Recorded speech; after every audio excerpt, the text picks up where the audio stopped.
السلام عليكم ورحمة الله وبركاته. وعليكم السلام ورحمة الله وبركاته.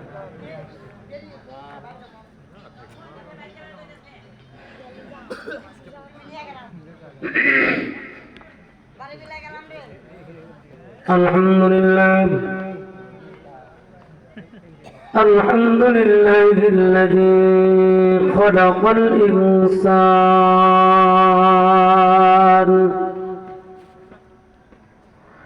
وكرم بني آدم ونشهد أن لا إله إلا الله وحده لا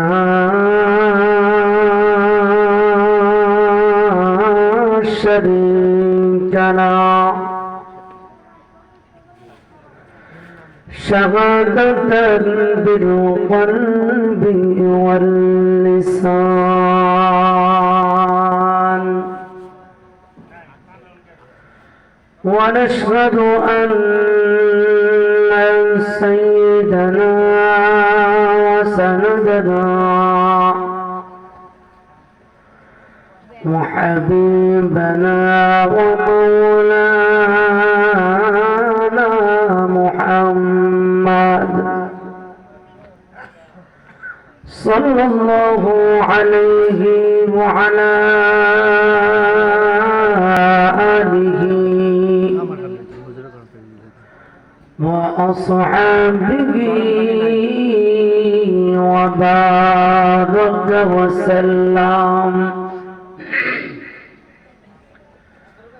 وبارك وسلم تسليما كثيرا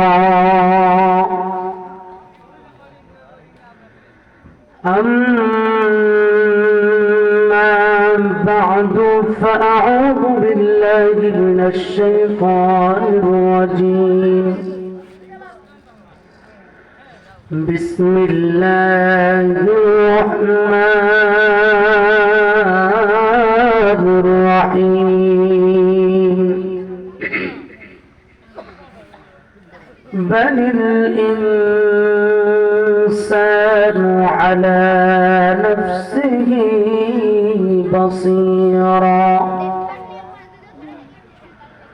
ولو ألقى معاذيرا صدق الله العظيم.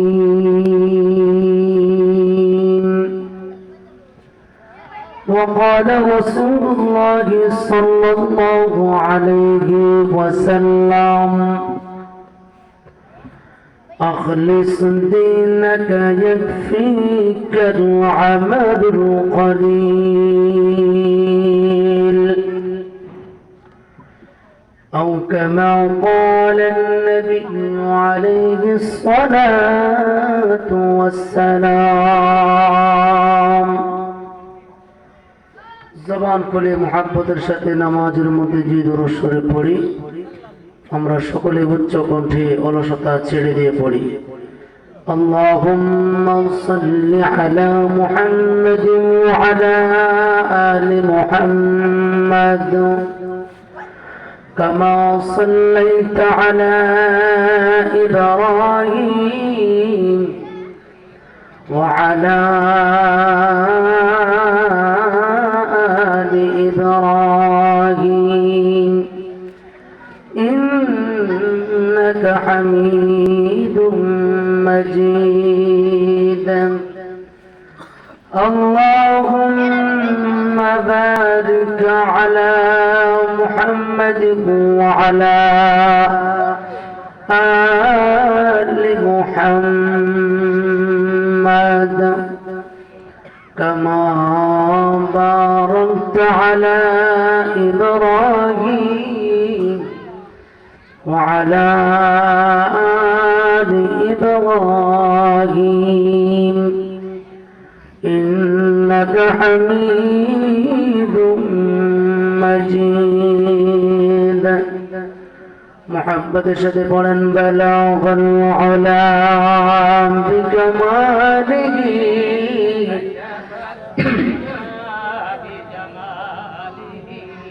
حسنت جميع خصاله صلوا عليه وآله لا إله إلا الله لا إله إلا الله لا إله إلا الله زبان খুলে لا إله উচ্চ সুরে লা ইলাহা মুহাব্বত লা ইলাহা ইল্লাল্লাহ লা ইলাহা ইল্লাল্লাহ লা ইলাহা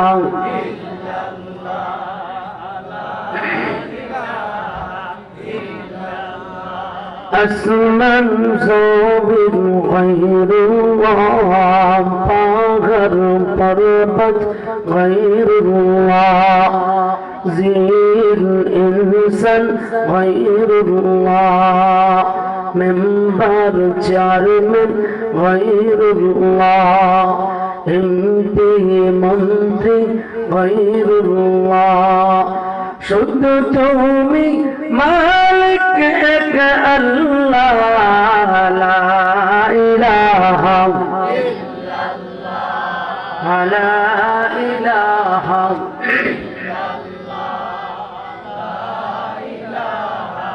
ইল্লাল্লাহ উপরেতে আল্লাহ জমিনেতে আল্লাহ ডানেতে আল্লাহ বামেতে আল্লাহ লা ইলাহা ইল্লাল্লাহ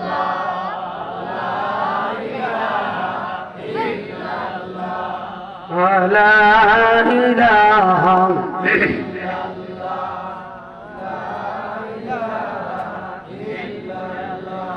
لا إله إلا الله محمد رسول الله صلى الله عليه وسلم أي برادر دور باش زيار باد أي برادر دور باش زيار باد यार बद बद करबो बद अजमार बाद मार बद तन तोरा पर जा सोनार यार बद पर जान ईमान सोनार यार बद रब तुरा तूने जाहिम यार ने को गिरता या बेनाइम या गियासल मुस्तगीस नगदना नफ्तिखारा बिलउलूम वलगना हर गरीब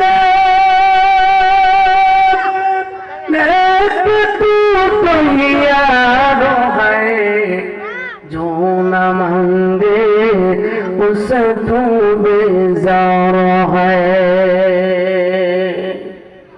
अल्हम्दुलिल्लाह हाटकंदा कब्रस्तान संलग्न নুরানিয়া হাফিজিয়া কওমি মাদ্রাসার উন্নতি প্রকল্পে 13তম অধিবেশন এর উদ্যোগে আয়োজিত বার্ষিক ওয়াজ দোয়ার মাহফিলের সদর সম্মানিত সভাপতি প্রধান অতিথি বিশেষ অতিথি উপস্থিত জাতির রাহবার হযরত উলামায়ে কেরাম উপস্থিত আল্লাহ প্রিয় ইসলাম প্রিয় দিনদার ইমানদার মুসলমান ভাইয়েরা পর্দার অন্তরালে অবস্থানরত শ্রদ্ধেয় মা ও বোনেরা যে সময়টা আমরা এখানে বসেছি আরামের সময় বিশ্রাম করার সময় এই সময় আমাদের থাকার কথা ছিল বালিশ কম্বল বিছানার মধ্যে কিন্তু মহান রব্বুল আলামিন আমাদেরকে হাজার হাজার মানুষ থেকে নির্বাচিত করে, পছন্দ করে, মায়া করে, ভালোবেসে জান্নাতের বাগানে হায়াতের কিছু সময়, জীবনের কিছু সময় আল্লাহ তাআলার কাছে, আল্লাহ তাআলার ফিকিরে, কুরআন এবং হাদিসের আলোচনার জান্নাতের মজলিসে বসবার মতন মালিক তৌফিক দান করেছেন। এই জন্য জবান খুলে অলসতা ছেড়ে দিয়ে চিৎকার করে রব্বে কারীমের শুকর আদায় করি, আলহামদুলিল্লাহ।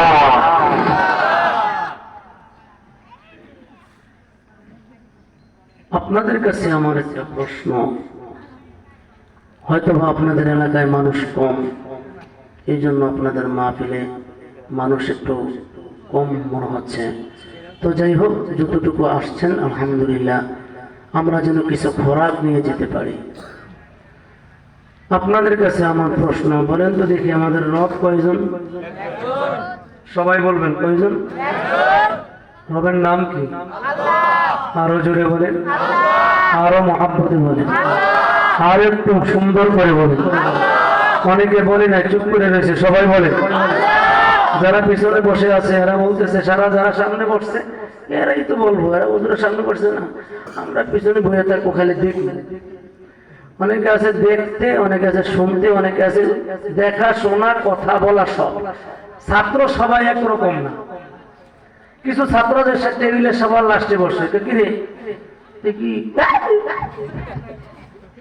হুজুর ফরাক তোরা পর আছে না নাই?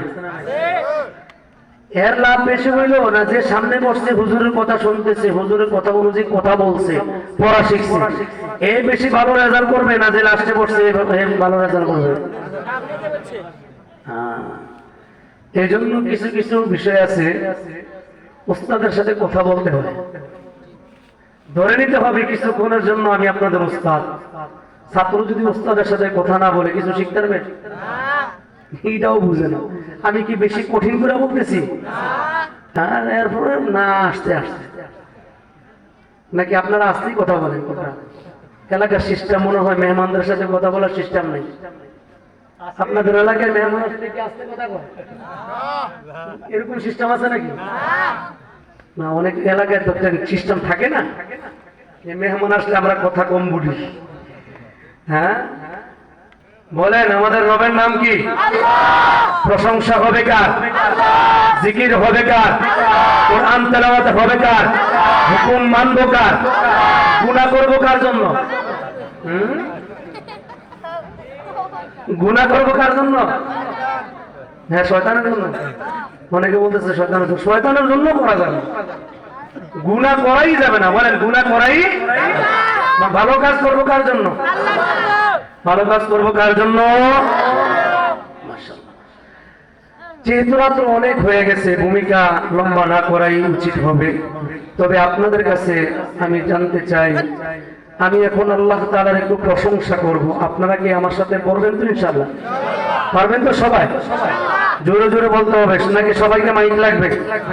মাইক দেওয়া লাগবে, দেখা যাবে ইনশাআল্লাহ।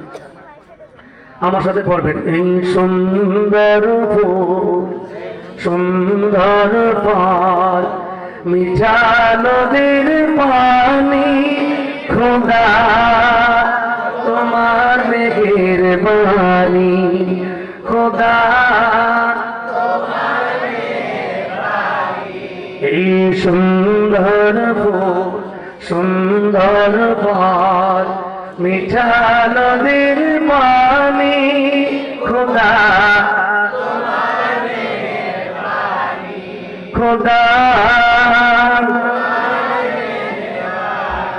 তুমি দিলে কত রতন, হইবে না পুত্র স্বজন।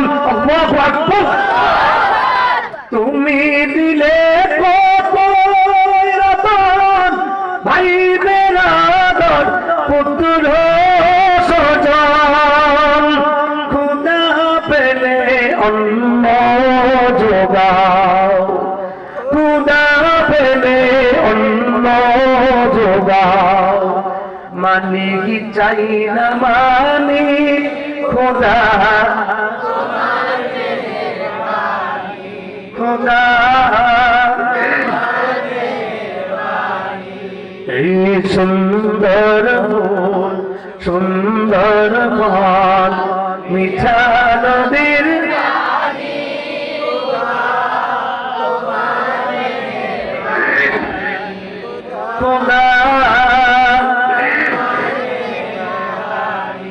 এ বাবা, আমরা যারা এই জায়গার মধ্যে দীর্ঘক্ষণ পর্যন্ত বসে আছি, মা বোনেরা পর্দার অন্তরালেও বসে আছে, বাসা বাড়িতে দোকান পাটে কত মানুষ আছে, আমরা যারা এখানে বসে আছি বলেন তো দেখি, আমরা যে মানুষ হিসাবে জন্মগ্রহণ করেছি আল্লাহ তাআলার কাছে আমরা কি পরামর্শ করছি? আল্লাহ তাআলা আমাদের আব্বা আম্মার সঙ্গে পরামর্শ করছেন? কথা হয় না? এলাকার মেম্বারের সঙ্গে মনে হয় যোগাযোগ করছে? চেয়ারম্যানের সঙ্গে, এমপির সঙ্গে, মন্ত্রীর সঙ্গে, কারোর সঙ্গে কোনো পরামর্শ করছেনি? আমাদেরকে যে পুরুষ বানাইছে আল্লাহ তাআলা কি জিজ্ঞেস করছে আব্বা আম্মাকে, তোরে আমি ছেলে সন্তান দিয়েছি? কথা হয় না? যাদেরকে কন্যা সন্তান দিছে তাদের ব্যাপারে কি আল্লাহ তাআলা বলছে তোমাদেরকে কোন কন্যা সন্তান দিতেছি? এর হুকুম কার? জোরে বলেন। যতগুলো মানুষ আমরা এই জায়গার মধ্যে বসে আছি, আমরা প্রত্যেকটা মানুষ আল্লাহ তাআলার হুকুমে দুনিয়ার মধ্যে আসলাম। আমাদের কাউকে আল্লাহ তাআলা পুরুষ বানাইছেন, আবার কাউকে মহিলা বানাইছেন। মহিলা হওয়া পুরুষ হওয়া বান্দার কোনো হাত নাই। আল্লাহ তাআলা বলেন হুয়াল্লাযী খালাকাকুম, তিনি আল্লাহ তোমাদেরকে বানাইছেন। বলেন তো দেখি আমাদেরকে যিনি বানাইছেন তার নাম কি? আর একটু আওয়াজ করে বলেন তার নাম কি? আল্লাহ তাআলা বলেন ইয়াখলুকু মা ইয়াশা,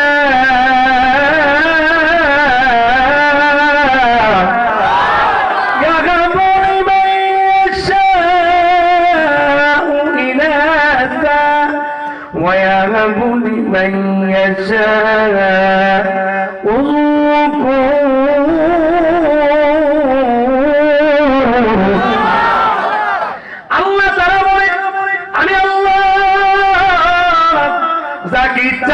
পুরুষ বানাই, আমি আল্লাহ যাকে ইচ্ছা তাকে মহিলা বানাই।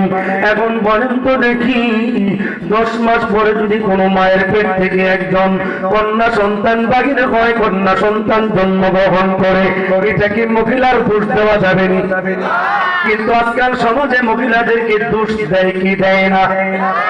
যারা দেয় তাদের ঈমান আছে না বাড়ছে? কথা বলে না?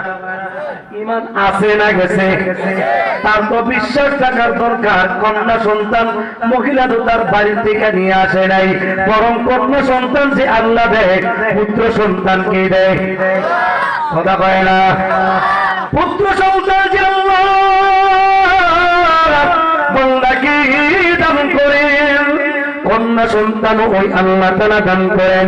সুতরাং কন্যা সন্তান পুত্র সন্তান হওয়ার পিছনে বান্দার কোনো হাত নাই, বান্দার কোনো শক্তিশালী কোনো প্রয়োগ করার কোনো বিষয় নাই, বরং আল্লাহ রাব্বুল আলামিন যাকে ইচ্ছা তাকে কন্যা সন্তান দেন, যাকে পছন্দ করেন তাকে 5টা পুত্র সন্তান দেয়, যাকে পছন্দ করেন তাকে 7টা কন্যা সন্তান দেন, আবার যাকে পছন্দ করেন তাকে পুত্র সন্তানও দেয় না, কন্যা সন্তানও দেয় না। কথা বলেন ঠিক কিনা? তাহলে বোঝা গেল আমাদের বানানেওয়ালা একজন, জোরে বলেন একজন। একটা মানুষ মায়ের পেট থেকে জন্মগ্রহণ করার পর এই মানুষটা যখন ধীরে ধীরে ধীরে ধীরে বড় হইতে থাকে, একটা ছোট্ট মানুষ যখন মায়ের কাছ থেকে দুধ পান করে, দুধ পান করার পর মায়ের চেহারার দিকে বারবার বারবার মাঝে মাঝে তাকায়। তাকায় কি তাকায় না? মাঝে মাঝে দেখবেন মা যখন বাচ্চাটাকে দুধ পান করায়, দুধ পান করার পর মা যখন দেখে সন্তান দুধ পান করা শেষ হয়ে গেছে, সন্তান মায়ের চেহারার দিকে তাকে একটা মুচকি হাসি দেয়, মা ও সন্তানের চেহারার দিকে তাকাইয়া মায়ের প্রসব বেদনার সব দুঃখ কষ্ট ভুলে যায়। আওয়াজ করে বলেন সুবহানাল্লাহ, আর একটু আওয়াজ করে বলেন সুবহানাল্লাহ। এই বাচ্চা মানুষটা যখন ধীরে ধীরে ধীরে ধীরে বড় হয়, মনে করেন 4 বছর 5 বছর হয়ে গেল, যখন ধীরে ধীরে বড় হইতে থাকে দুনিয়ার সর্বপ্রথম যেই জিনিসটা তার কাছে ভালো লাগে সেই জিনিসটা হলো সর্বপ্রথম মায়ের কাছে চলে যায়। মাকে ছাড়া বাবাকে ছাড়া দুনিয়ার কাউকে চেনে না। কথা কয় না, আরো জোরে বলে। মাকে ছাড়া বাবাকে ছাড়া সর্বপ্রথম কাউকে চিনিনি। ফুটবল খেলা বুঝেনি, ক্রিকেট খেলা বুঝেনি, গাঁজা খাওয়া শিখছেনি। কথা কয় না, মদ খাওয়া শিখছে। বিয়ার পরে তো এটা বুঝেনি। সর্বপ্রথম মাকে বুঝে, বাবাকে বুঝে। আবার যখন ধীরে ধীরে বড় হয় দুনিয়ার কোনটা সুন্দর, কোনটা ভালো, কোনটা মন্দ, কোনটা খারাপ, কোনটা মজা, কোনটা মজা না। মাঝে মাঝে দেখবেন বাচ্চারা বাবা যখন বাজার থেকে আসে, আমার জন্য কি আনছো? কথা কয় না। আপনাদের এলাকার মনে হয় গোলাবান চায় না? চায়?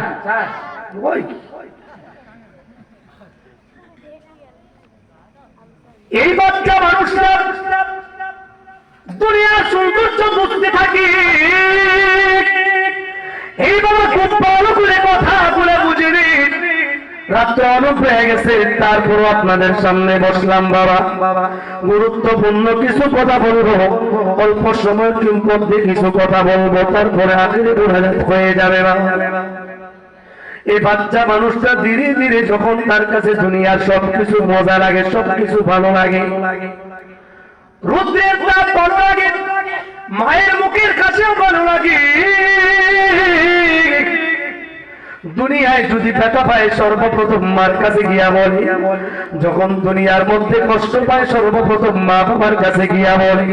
এমন একটা সন্তান যখন দুনিয়ার ঘর বাড়ির সৌন্দর্য বুঝে নেই, একটা বিল্ডিং এর আকার আকৃতি খুব সুন্দর, দেখতে খুব ভালো, একটা টিনের ঘর দেখতে বেশি ভালো লাগে না, আর একটা টিনের ঘর দেখতে খুব সুন্দর, একটা বিল্ডিং দেখতে খুব সুন্দর, ক্ষেত খামার দেখতে খুব সুন্দর, ফসল পাকার আগে এক ধরনের সুন্দর লাগে, ফসল যখন ক্ষেতের মধ্যে থেকে যায় তখন আর একটু সুন্দর লাগে।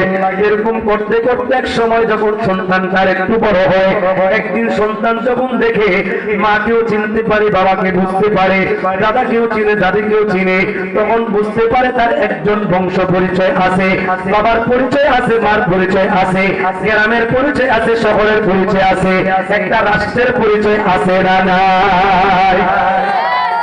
এই বাচ্চা মানুষটা একদিন ঘরের ভিতরে দেখে কান্নার আওয়াজ। এই সন্তানটা ডাক দিয়া বলে, বাবা ও মা, ঘরের ভিতরে তোমরা কেন কান্দ? মাও কান্দে, বাবাও কান্দে, দাদাও কান্দে, দাদিও কান্দে, কেন কান্দি? এই বাচ্চাটা কিন্তু বুঝতে পারে না বাবা। মা ডাক দিয়া বলে, এর সন্তান তুমি তো বুঝতে পারো না, আমাদের ঘরের ভিতরে আমাদের ফ্যামিলির মধ্যে একজন মানুষ মারা গেছে। এই বাচ্চা মানুষটার মনের মধ্যে একটা প্রশ্ন জেগে গেল, আমি তো একজন মানুষ, আমি মানুষ হওয়ার পরে তাহলে কি মরে যাব? মানুষকে মরে যায়, তাহলে পৃথিবীর মধ্যে কি এমন কোন সিস্টেম নাই এই সিস্টেমের মাধ্যমে মানুষ মরণ থেকে বাঁচতে পারবে? এমন কি কোনো কৌশল নাই যে কৌশলের কারণে মরণ থেকে বাঁচতে পারবে? মাকে ডাক দিয়ে বলে, মা ও মা, দুনিয়ার মধ্যে কি মানুষ মারা যায়? তাহলে মারা যায় যদি মানুষ, তাহলে তো সুন্দর বাড়ি করার কি দরকার, ব্যাংক ব্যালেন্স করার কি দরকার, এত সুন্দর সম্পদ নিয়ে কি দরকার, বাগাদুরি করার কি দরকার? যদি মসজিদের খাটিয়া যদি আমার ঘরের দরজার সামনে এসে যায়, আমাকে যদি মসজিদের খাটিয়ার মধ্যে শুয়ে দিতে হয়, তাহলে এত সুন্দর দুনিয়ার চাকচক্য কি দরকার? ও মা, তাহলে কি মসজিদের মধ্যে গেলেও মরণ থেকে বাঁচা যাবে না? মাদ্রাসার মধ্যে থাকলেও মরণ থেকে বাঁচা যাবে না? আব্বা আম্মার কাছে লুকিয়ে থাকলেও মরণ থেকে বাঁচা যাবে না? গ্রামের সরকারের কাছে লুকিয়ে থাকলেও মরণ থেকে বাঁচা যায় না? শহরের মধ্যে লুকিয়ে থাকলেও মরণ থেকে বাঁচা যায় না? বিদেশের মধ্যে চলে গেলেও মরণ থেকে বাঁচা যায় না? উন্নত গ্রামের ভিতরে থাকলেও মরণ থেকে বাঁচা যায় না? হাজার হাজার সিকিউরিটির ভিতরে থাকলেও মরণ থেকে বাঁচা যায় না? হাজার হাজার পুলিশের বেঞ্চির ভিতরে থাকলেও কিন্তু বাবা মরণ থেকে বাঁচা যায় না? হাজার হাজার আর্মি বিরিয়ার যদি পাহারা দেয় তারপরও মরণ থেকে বাঁচবার কোনো ব্যবস্থা আসেনি।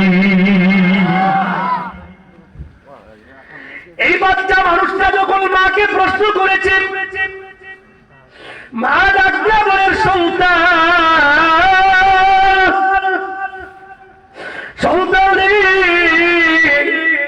মানুষ হিসাবে যারা দুনিয়ার বুকে জন্মগ্রহণ করেছে তাকে দুনিয়ার ভিতরে মরতে হবে, মরতেই হবে, মরতে হবে, এর মধ্যে কোনো প্রকারের সন্দেহ নাই।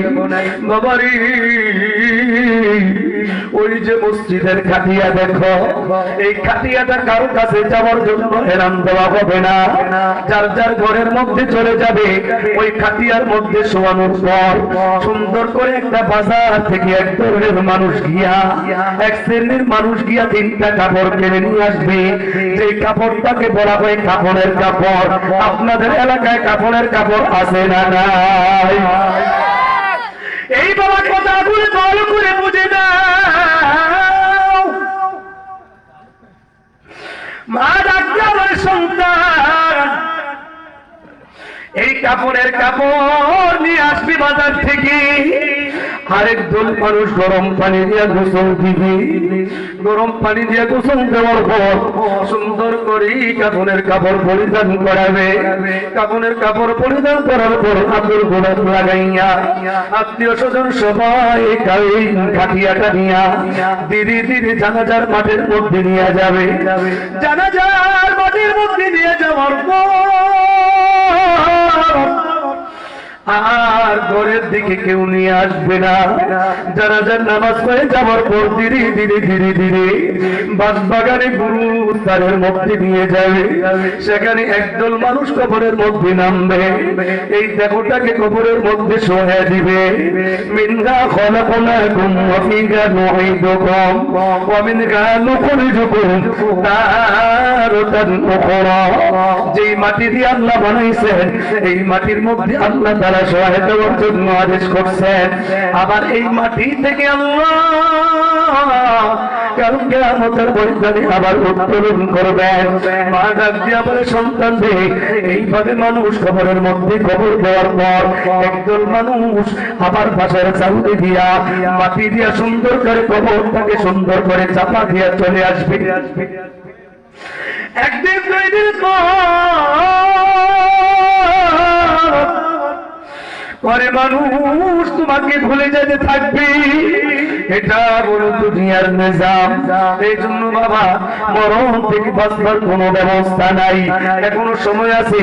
ইমানটাকে সুন্দর করবার এখনো সময়, আমলটাকে সুন্দর করবার এখনো সময়, কথাবার্তা সুন্দর করবার এখনো সময়, আখলাকটাকে সুন্দর করার এখনো সময়, দাড়ি রাখবার এখনো সময়, সুদ ঘুষ ছাড়ার এখনো সময়, আরাম থেকে বেঁচে থাকবার এখনো সময়, কোরআন শরীফ পড়তে পারো না শিখে নাও এখনো সময়, বিবি পর্দা করে না পর্দা করে নাও এখনো সময়।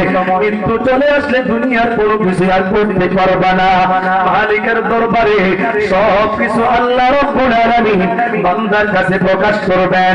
আল্লাহ তাআলা বলেন, বালিল ইনসানু আলা নাফসিহি বাসীর ولو ألقى معاذيره আল্লাহ তাআলা বলেন বান্দাকে সব কিছু দেখানো হবে। বান্দা দেখবে পৃথিবীর বুকে থাকার পর 50 থেকে 60 বছর পর্যন্ত দুনিয়ার মধ্যে থাকার পর কয় ওয়াক্ত নামাজ পড়ে নাই, কয় ওয়াক্ত নামাজ পড়ছে, হারাম খাইছে নাকি হালাল খাইছে, হালাল হারাম মিশ্রিত করছে নাকি করে নাই, সুদ ঘুষ খাইছে নাকি খায় নাই, পর্দা প্রশিদা করছে নাকি করে নাই, এলাকার মানুষের আব্বা আম্মার হক আদায় করছে নাকি করে নাই, মা বাবা ভাই বোনের হক আদায় করছে নাকি করে নাই। এইভাবে আল্লাহ বান্দার প্রত্যেকটা আমল আল্লাহ তাআলা দেখাই দিবি। বান্দা যখন দেখবে গুনার কাজগুলো দেখা যায়, গুনার অপরাধগুলো সব আল্লাহ তাআলা হিসাব করে রাখছেন, বান্দা আল্লাহ তাআলার কাছে অজুহাত পেশ করবে, রব্বুল আলামিন আল্লাহ গো দুনিয়ার বুকে খেত কামার করছি, ইবাদত করার টাইম পাই নাই, বিবিরে খুশি রাখার জন্য চাকরি বাকরি করছি, সন্তানকে লালন পালন করার জন্য চাকরি বাকরি করছি, নামাজ ঠিক মতো পড়ি নাই, ইবাদত ঠিক মতো করতে পারি নাই, রব্বুল আলামিন অসুস্থ ছিলাম ঠিক মতো ইবাদত করতে পারি নাই। আল্লাহ তাআলার কাছে অজুহাত পেশ করবি, হাজার অজুহাত পেশ করিও, কোনো কাজ হবে না, কাজ হবে না, কাজ হবে না।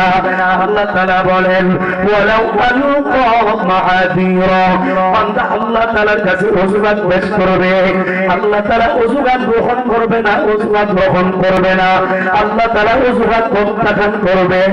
আল্লাহ তাআলা রাজা বলবে এর বান্দা আজকে তোমাদের কোনো কথা গ্রহণ করা হবে না। আল্লাহ তাআলা যখন রাগান্বিত হবে, আল্লাহ তাআলা বলেন আল্লাহ তাআলা ওই দিন রাগান্বিত হবে, বান্দা আল্লাহ তাআলা রাগান্বিত অবস্থা দেখিয়া আসরের ময়দানে পলানোর জন্য চেষ্টা করবে। দুনিয়ার বুকে অন্যায় অপরাধ করার পর এক এলাকা থেকে আরেক এলাকায় পলায়ন করা যায়, এক শহর থেকে আরেক শহরের মধ্যে পলায়ন করে চলে যাওয়া যায়, এক দেশ থেকে আরেক দেশে পলায়ন করে চলে যায়, কিন্তু আল্লাহর আদালতে আল্লাহ তাআলা বলেন আইনাল মাফাউ, আল্লাহ তাআলা আদালতের মধ্যে কোথাও পলায়ন করে যাওয়ার ব্যবস্থা নাই। চিল্লায়া বলেন কথা ঠিক কিনা?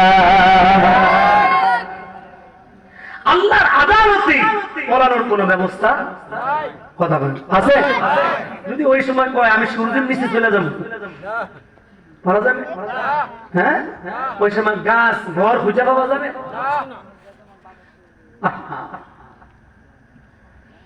এই জন্য ঈমান এবং আমল সুন্দর করা, ঈমান আমল সুন্দর করার ব্যাপারে আজকে আপনাদের এই এলাকায় আমি যেহেতু আসছি, দুইটা আলোচনা করবো ইনশাআল্লাহ, যদি সম্ভব হয় শেষ করবো, না হয় আখির মুনাজাত দেব। একটা আমলের কথা বলে যাচ্ছি, যেহেতু এখানে মাদ্রাসা, আপনারা ওখানে অনেকে আসছেন, আলহামদুলিল্লাহ অনেক ছাত্রদেরকে আপনারা খানা খাওয়াইছেন, ছাত্ররা আজকে হাফেজ হয়ে গেছে। হ্যাঁ, এগুলি আখিরাতের ফসল, বলেন এগুলি কি? হ্যাঁ বলেন আখিরাতের, এগুলি আপনাকে কাল কিয়ামতের ময়দানে নাজাতের ফয়সালা হবে। এক নম্বর আমলের কথা বলে যাব। অনেকের আম্মা আছে আব্বা নাই, আব্বা আছে মা নাই, এরকম আছে না? এই কথা বলে এক নম্বর আমলের কথা, আপনি যত বড়ই বুজুর্গ হন, যত বড় পিসাব হন, যত বড়ই হাজী হন, কিন্তু একটা আমল যদি আপনি না করেন, সেটার কারণে আপনি ধরা খেয়ে যাবেন। সেটা হলো মা বাবার খেদমত। বলেন কি?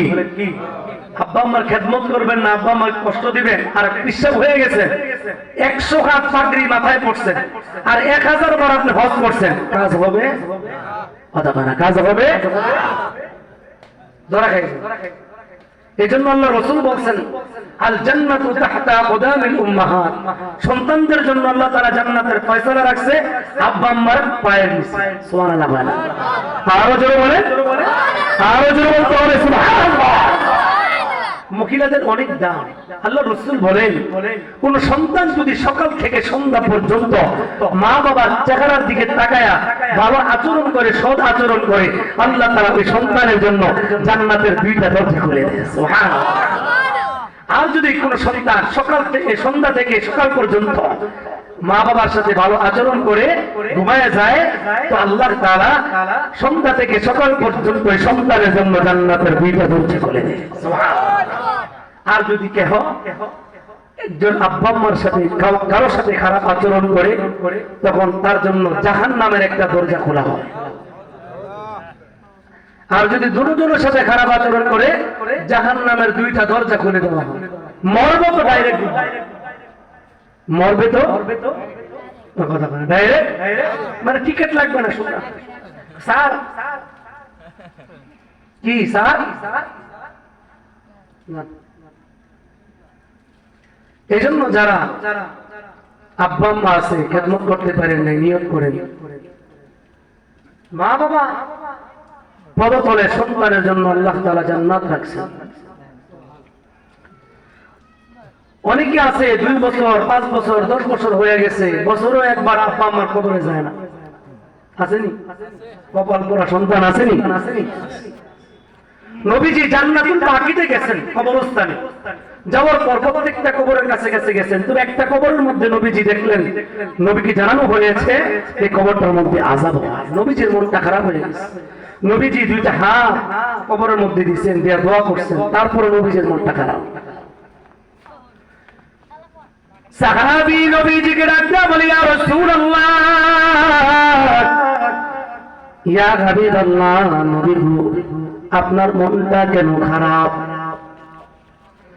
নবীজি বলেন, এই কবরটার মধ্যে আযাব হয়, কবরের মধ্যে আযাব হইছে। নবীজি ডাক দিয়া বলেন, সাহাবীরা, মদিনার বাজারের মধ্যে যাও, মদিনার বাজারের মধ্যে আরাম করে দাও। যার যার আত্মীয় স্বজনের কবরের কাছে যেন এসে দাঁড়ায় যায়। বুঝলে কি কইলেন? বুঝলাম না।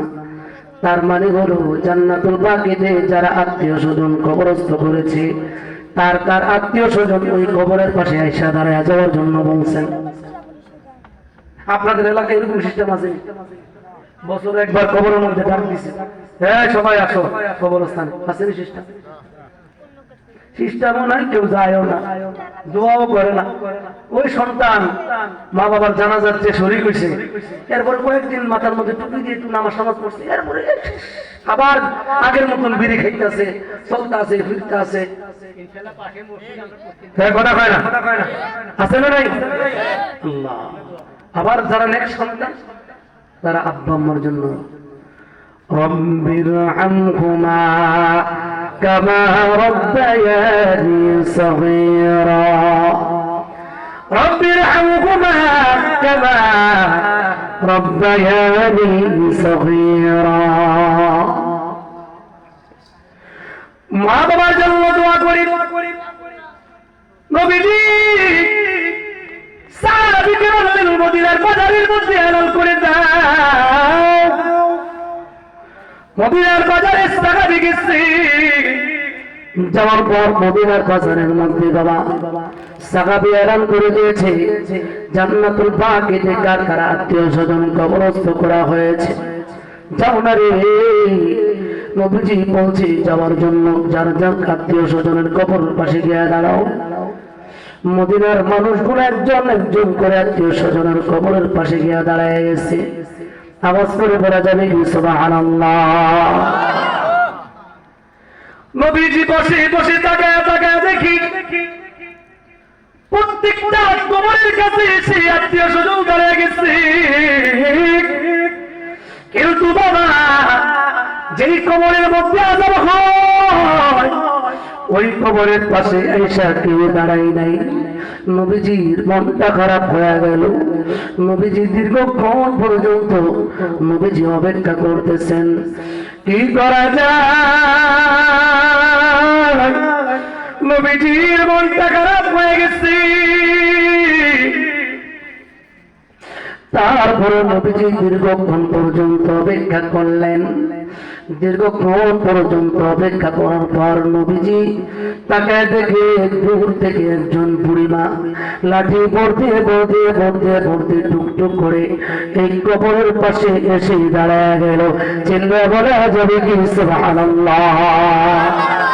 আল্লাহ আল্লাহ ইজিশিরি আসনারাম আল্লাহ আল্লাহ ইজিশিরি আসনারাম শিরু শাস্কার মিকুনাত জাহান্নাম তামাম শিরু শাস্কার মিকুনাত জাহান্নাম তামাম বর মুহাম্মদ বিরসাদাম সরসালাম الشفيع مجرما يوم القيام নবী আমার মহিলাকে দেখার পর নবীজি বুড়িমাকে ডাক দিয়া বলেন মা গো ও মা আপনি যে কবরের পাশে আসে দাঁড়ায় গেলেন এই কবরের মধ্যে যে শুয়ে আছে সম্পর্কে আপনার কি হয় বুড়িমা ডাক দিয়া বলে নবী গো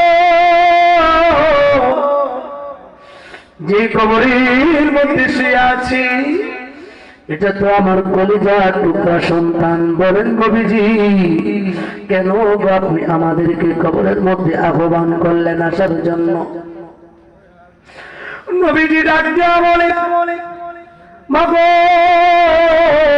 ও মা আমি নবীজি জানতে পেরেছি আপনার কলিজার টুকরা সন্তানের কবরের মধ্যে আযাব হয় নবীজি কথাটা বলতে দেরি বুড়িমা টুকটুক করে হাসতে শুরু করে দিল নবীজি ব্যাপারটা বুঝতে পারি নাই নবীজি ডাক দিয়া বলেন মা গো ও মা আপনার সন্তান জাহান্নামের মধ্যে জ্বলে আর আপনি কেন গো হাসতেছেন কারণটা কি মা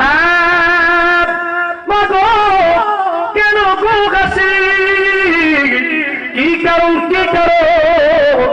দুনিয়ার বুকে তো সন্তানের কষ্ট মা সহ্য করতে পারে না দুনিয়ার বুকে তো সন্তান অসুস্থ হয়ে গেলে মা দৌড়ে যায় সন্তান বিপদে পড়লে সর্বপ্রথম মা দৌড়ে যায় মা গো ও মা আপনি কেন হাসলেন আপনার সন্তানের কষ্ট শুনিয়া কেন হাসলেন মা ডাক দিয়া বলো নবীজি কি কথা বলবো আপনার সাথে দুঃখের কথা নবীজি ডাক দিয়া বলে কি দুঃখের কথা বুড়িমা ডাক দিয়া বলে নবী গো এই বাচ্চা সন্তানটাকে আমি যখন লালন পালন করি ছোটবেলায় তার বাবা মারা যায় তার বাবা মারা যাওয়ার পর আমি তিলি তাকে বড় করতে শুরু করলাম তার বাবা মারা যাওয়ার পরে আমি দ্বিতীয় কোনো বিবাহ শাদী বসি নাই এই সন্তানের চেহারার দিকে তাকাইয়া আমি ধীরে ধীরে অনেক কষ্ট করে তাকে বড় করতে শুরু করলাম এই সন্তান যখন বড় হয়ে গেছে আমি সন্তানকে জিজ্ঞেস করলাম এই সন্তান তুমি কি বিবাহ শাদী করবানি সন্তান আমাকে বলেছে গো ও মা আপনি চাইলে বিবাহ করাইতে পারেন মা খুশি হইয়া নবীজিকে বলতেছে আমি খুশি হইয়া সন্তানটাকে বিবাহ করাইয়া দিলাম কিছুদিন যাওয়ার পর এই সন্তানের বিবি আমার বিরুদ্ধে কি যেন বলেছি নবী গো আমি মা বুড়া হয়ে গেছি আমি আমার সন্তান বিবির কথা শুনিয়া কথা যাচাই বাছাই না করিয়া আমাকে সে এমন ভাবে আঘাত করতে শুরু করে দিছে এমন ভাবে মারতে শুরু করে দিছে মায়ের আঘাতে আমি মা বিমুখ হয়ে গেলাম আবার ঘুষ ফিরে আসছি আবার বেহুশ হয়ে গেলাম আবার বেহুশ হয়ে গেছি ওগো নবীজি আমি দুঃখের কথা কি বলবো ওই সময় আমি আমার কষ্ট সহ্য করতে পারি নাই আমার যখন হুঁশ ফিরে আসছে হুঁশ ফিরে আসার পর আমি তার জন্য বদদুয়া করলাম আল্লাহ তাআলা আমার বদদুয়া কবুল করছে আমার সন্তানকে যখন শুনতে পারলাম জাহান্নামে জ্বলে এই জন্য আমি মা খুশি হয়ে গেলাম নবীজি মহিলার কথাগুলো শুনে আর চোখের পানি টপ টপ করে পড়তেছি। নবীজি বুড়ি পাখি ডাক দেয়া হল, ও মা, আপনার সন্তানটাকে আপনি মাফ করে দেন। আপনি যদি আপনার সন্তানটাকে মাফ না করে, আপনার সন্তান তো জাহান্নামের আগুন থেকে বাঁচবে না। বুড়িমা ডাক দেয়া বলল, আপনার কথায় আমি আমার সন্তানটাকে মাফ করে দিলাম। হযরত জিবরাইলকে আল্লাহ তাআলা পাঠিয়ে দিলেন, ও জিবরাইল যাও, আমার নবীজির কাছে যাও, গিয়ে বলো আমি তার মায়ের দোয়া কবুল করে নিলাম। এই জন্য বাবা, মা যতই বড় নামাজি না হোক, যত বড়ই মূর্খ হোক না কেন, মা যখন বদদোয়া করে সেটাও লেগে যায়, মা যখন নেক দোয়া করে সেটাও লেগে যায়। কথা বলেন ঠিক কিনা? তুমি মিটাও সকল জবাব অতপ দুঃখী লোকে, তুমি কি পরম মুক্তি দাতা মালিকে জগতি। তুমি মিটাও সকল জবাব অতপ দুঃখী লোকের, তুমি কি পরম মুক্তি দাতা মালিকে জগতের।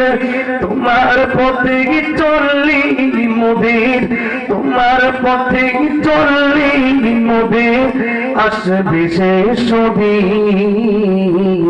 তোমার দয়ায় পূর্ণ আমার সারা নিশিদিন, তোমার দয়ায় পূর্ণ আমার সারা নিশিদিন। আওয়াজ করে বলেন আল্লাহু আকবার। নবীজির কাছে জিবরাইল আসছে, জিবরাইল আসছে, নবীজিকে ডাকতে বলি, ইয়া রাসূলুল্লাহ, ইয়া হাবিবাল্লাহ, নবী গো,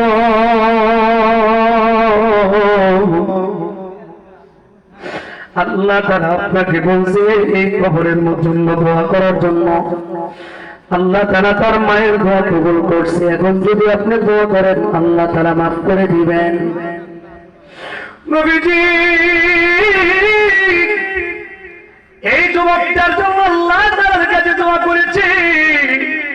বলেন তো দেখি, নবীজির উম্মতের জন্য নবীজির মায়া আছে না নাই? আরো আওয়াজ করে বলেন আছে না নাই? রাসূল নামে কে এলো মদিনায়, রাসূল নামে ওরে আকাশের চন্দ্র কেড়ে, ওরে আকাশের চন্দ্র কেড়ে কে আনলো দুনিয়ায়,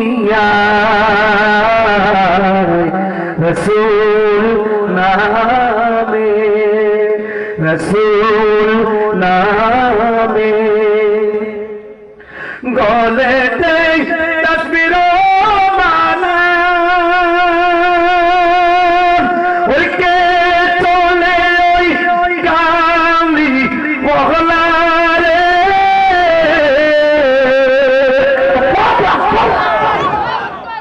গলেতে তাসবির মালা, ওই কে চলে ওই গামলি বহলা রে, ওরে আমার বুকে দুর্গা তনায়, ওরে আমার বুকে দুর্গা তনায়, তারে বুকে নিয়া রাসূল নামে কে এলো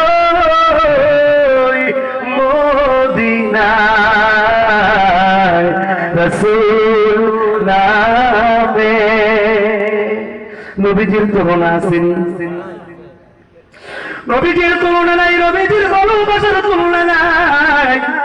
এই জন্য বাবা আল্লাহ রাসূল বলেছেন আল জান্নাতু তাহতা আকদামিল উম্মাহাত, মা জাতির পা নিচে আল্লাহ সন্তানের জন্য জান্নাতের ফয়সালা করে রেখে দিয়েছে। আওয়াজ করে বলে সুবহানাল্লাহ। আল্লামা শিবলি রাহমাতুল্লাহি আলাইহি বুজুর্গ আল্লাহওয়ালা প্রতিটা বছরে হজের মধ্যে যায়, হজের মধ্যে যায়। কার কার হজে যাওয়ার নিয়ত আছে দুইটা হাত করে আল্লাহ তাআলাকে দেখার। নারে তাকবীর, নারে তাকবীর। আল কুরআনের আলো, আল হাদিসের আলো, ওয়াজ মাহফিল যেখানে, মসজিদ মাদ্রাসা যেখানে, ভালো কাজ যেখানে, মারামারি যেখানে, ঝগড়া ফসাদ যেখানে,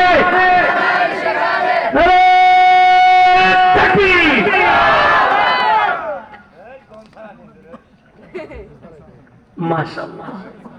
ওয়াজ কি চলবো? চলবো মাশাআল্লাহ। আল্লামা শিবলি রাহমাতুল্লাহি আলাইহি আল্লাহর ওলি প্রত্যেক বছরই হজের মধ্যে যায় দেখে মাকাম ইব্রাহিম যেই জায়গার মধ্যে বসে সিজদা দিলে রব্বুল আলামিন দোয়া কবুল করেন। সুবহানাল্লাহ। যারা হজে গিয়েছেন তারা জানেন। দোয়া করি আল্লাহ তাআলা প্রত্যেককে হজ্জে মাবরুর নসিব করেন। সকলে বলি আমিন। নবীজির রওজা পাকের সামনে দাঁড়াইয়া নবীজিকে সালাম দেওয়ার মতন তৌফিক দান করেন। সকলে বলি আমিন। আল্লামা শিবলি রাহমাতুল্লাহি আলাইহি দেখে মাকাম ইব্রাহিমে বসে বসে একজন যুবক, চক্ষু নাই, পা নাই, বসে বসে কাঁদছে। আল্লামা শিবলি রাহমাতুল্লাহি আলাইহি প্রত্যেক বছরে যখন যুবককে দেখে মনের মধ্যে প্রশ্ন এসে গেল, কারণটা কি কারণ? এই যুবকের তো চক্ষু নাই, এই যুবকের তো পা নাই, কেন সে মাকাম ইব্রাহিমে বসে বসে আল্লাহ তাআলার কাছে কান্দে, আল্লাহ তাআলার কাছে কান্দে, আল্লাহ তাআলার জিকির করে, আল্লাহ আল্লাহ আল্লাহ আল্লাহ আল্লাহ আল্লাহ আল্লাহ আল্লাহ আল্লাহ, এভাবে আল্লাহ তাআলার জিকির করে, আবার আল্লাহ তাআলার কাছে রুনাজারি করে করে কান্দে, চিৎকার করে করে কান্দে। ওগো মালিক, ওগো আমার মতন অপরাধী কেহ নাই, আল্লাহ গো তুমি যদি মাফ না করো কোথায় যাব, কার কাছে যাব? তুমি যদি আমাকে মাফ করে দাও তোমার তো কোনো ক্ষতি হবে না, তুমি যদি আমাকে মাফ না করো তারপরও তোমার তো কোনো লস হবে না, আল্লাহ গো তুমি যদি আমাকে জাহান্নামে দাও তোমার তো কোনো ক্ষতি হবে না, যদি তুমি আমাকে মাফ করে জান্নাতে দাও তোমার তো কোনো লস হবে না। এইভাবে কাঁদে যুবক বন্ধুরে, ভালো করে কথা বলে বুঝে নাও। আল্লাহর ওলি শিবলি রুমানি রহমাতুল্লাহি আলাইহি একদিন বিকালবেলা ধীরে ধীরে মাকাম ইব্রাহিমে যায়। যাওয়ার পর যুবকের পিছনে গিয়া ডাক দিয়া বলে, এর বন্ধু যুবক তুমি কেন কান্দো? আমি তো দেখি তোমার চক্ষু নাই, আমি তো দেখি তোমার পা নাই, কেন রে কান্দো? কি তোমার মনের মধ্যে দুঃখ?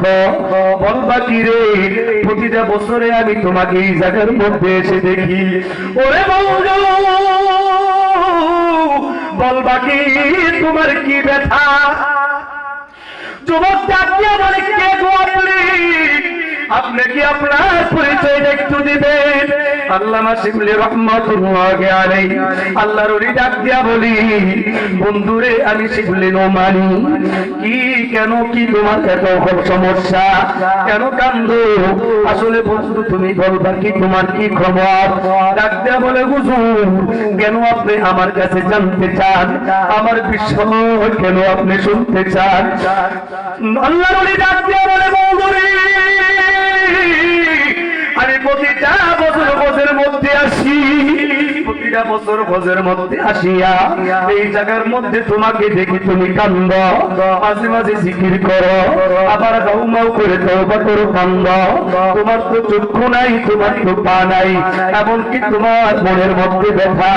বলবা কি? যুবক ডাক দিয়া বলে, হুজুর আমার মনে দুঃখ কি বলবো, ও হুজুর আমার মনে কথা বলতে গেলি আমার মনটাই মানাবে না।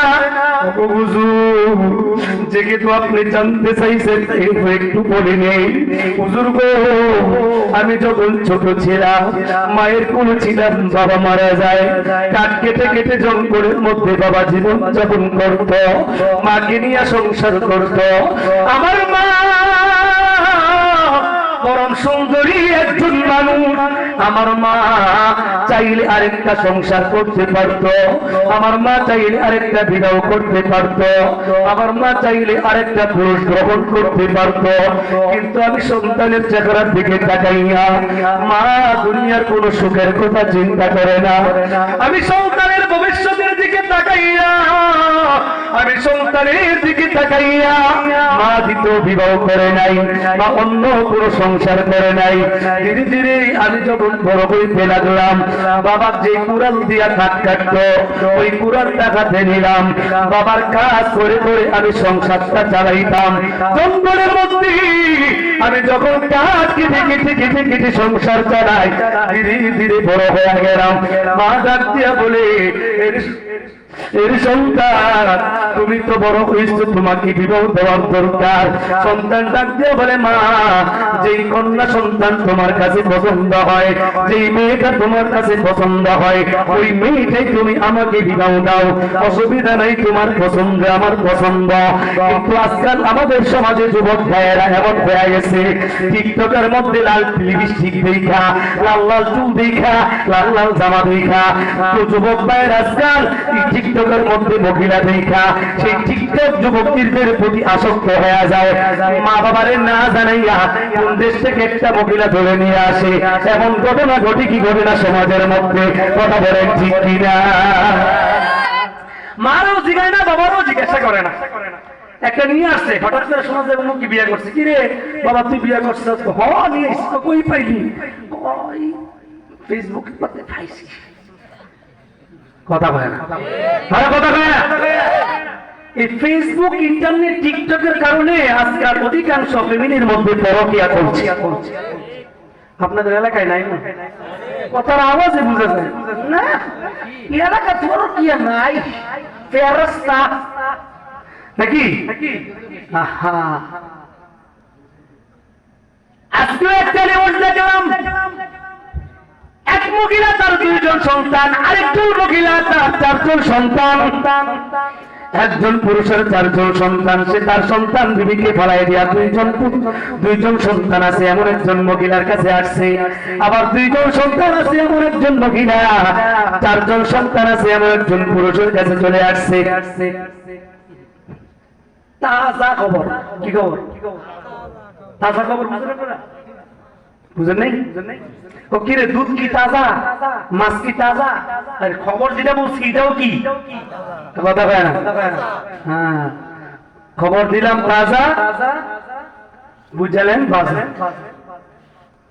আহা, এই জন্য যুবক ভাইয়েরা বিবাহ করবা ভালো কথা, আব্বা আম্মার পরামর্শ দরকার আছে না? আব্বা আম্মা কি তার জন্য খারাপ দিকে আনবে? কথা কয়, যেই মা পেটে নিচ্ছে এই মা খারাপ আনবে? আহা, কিন্তু নিমুখ হারাম সন্তান মা বাবারও জানায় না, গোপনে গোপনে কইরা আসেনি। যুবক ডাক দিয়া বলে, হুজুর আমার মা আমাকে বিবাহ দিয়া দিল, আমি ঘর সংসার করতে শুরু করলাম, কিছুদিন যাওয়ার পর আমার মার সাথে আমার বিবির সাথে ঝগড়া বাঁধল।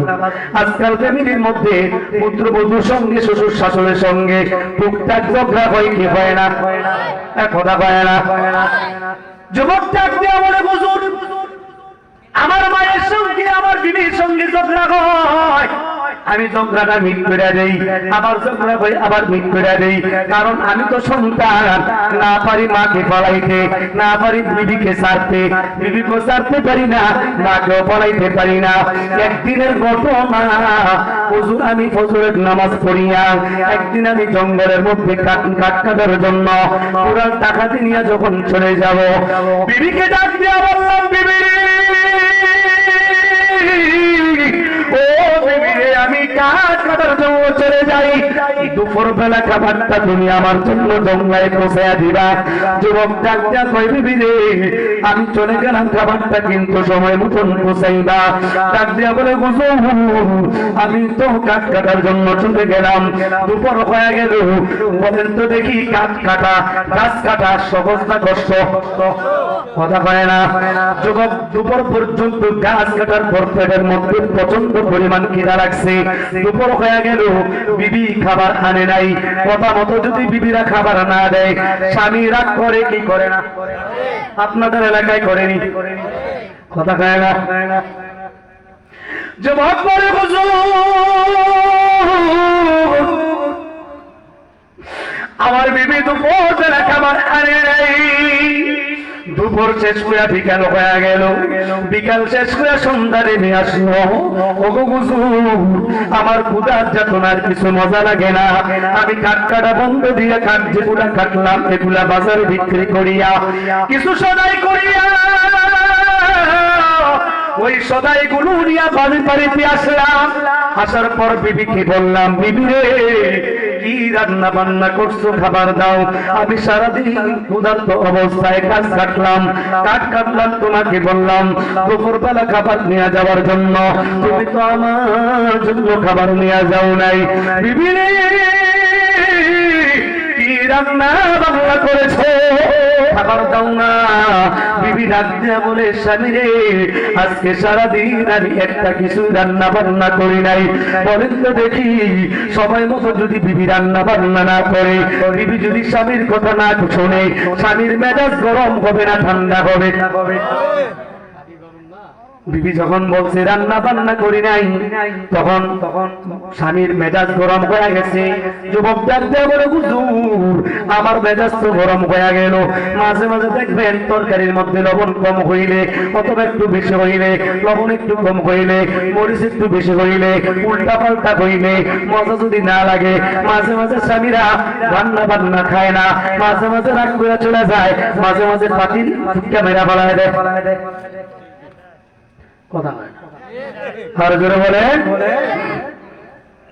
মেজাজ গরম হয়ে গেছে।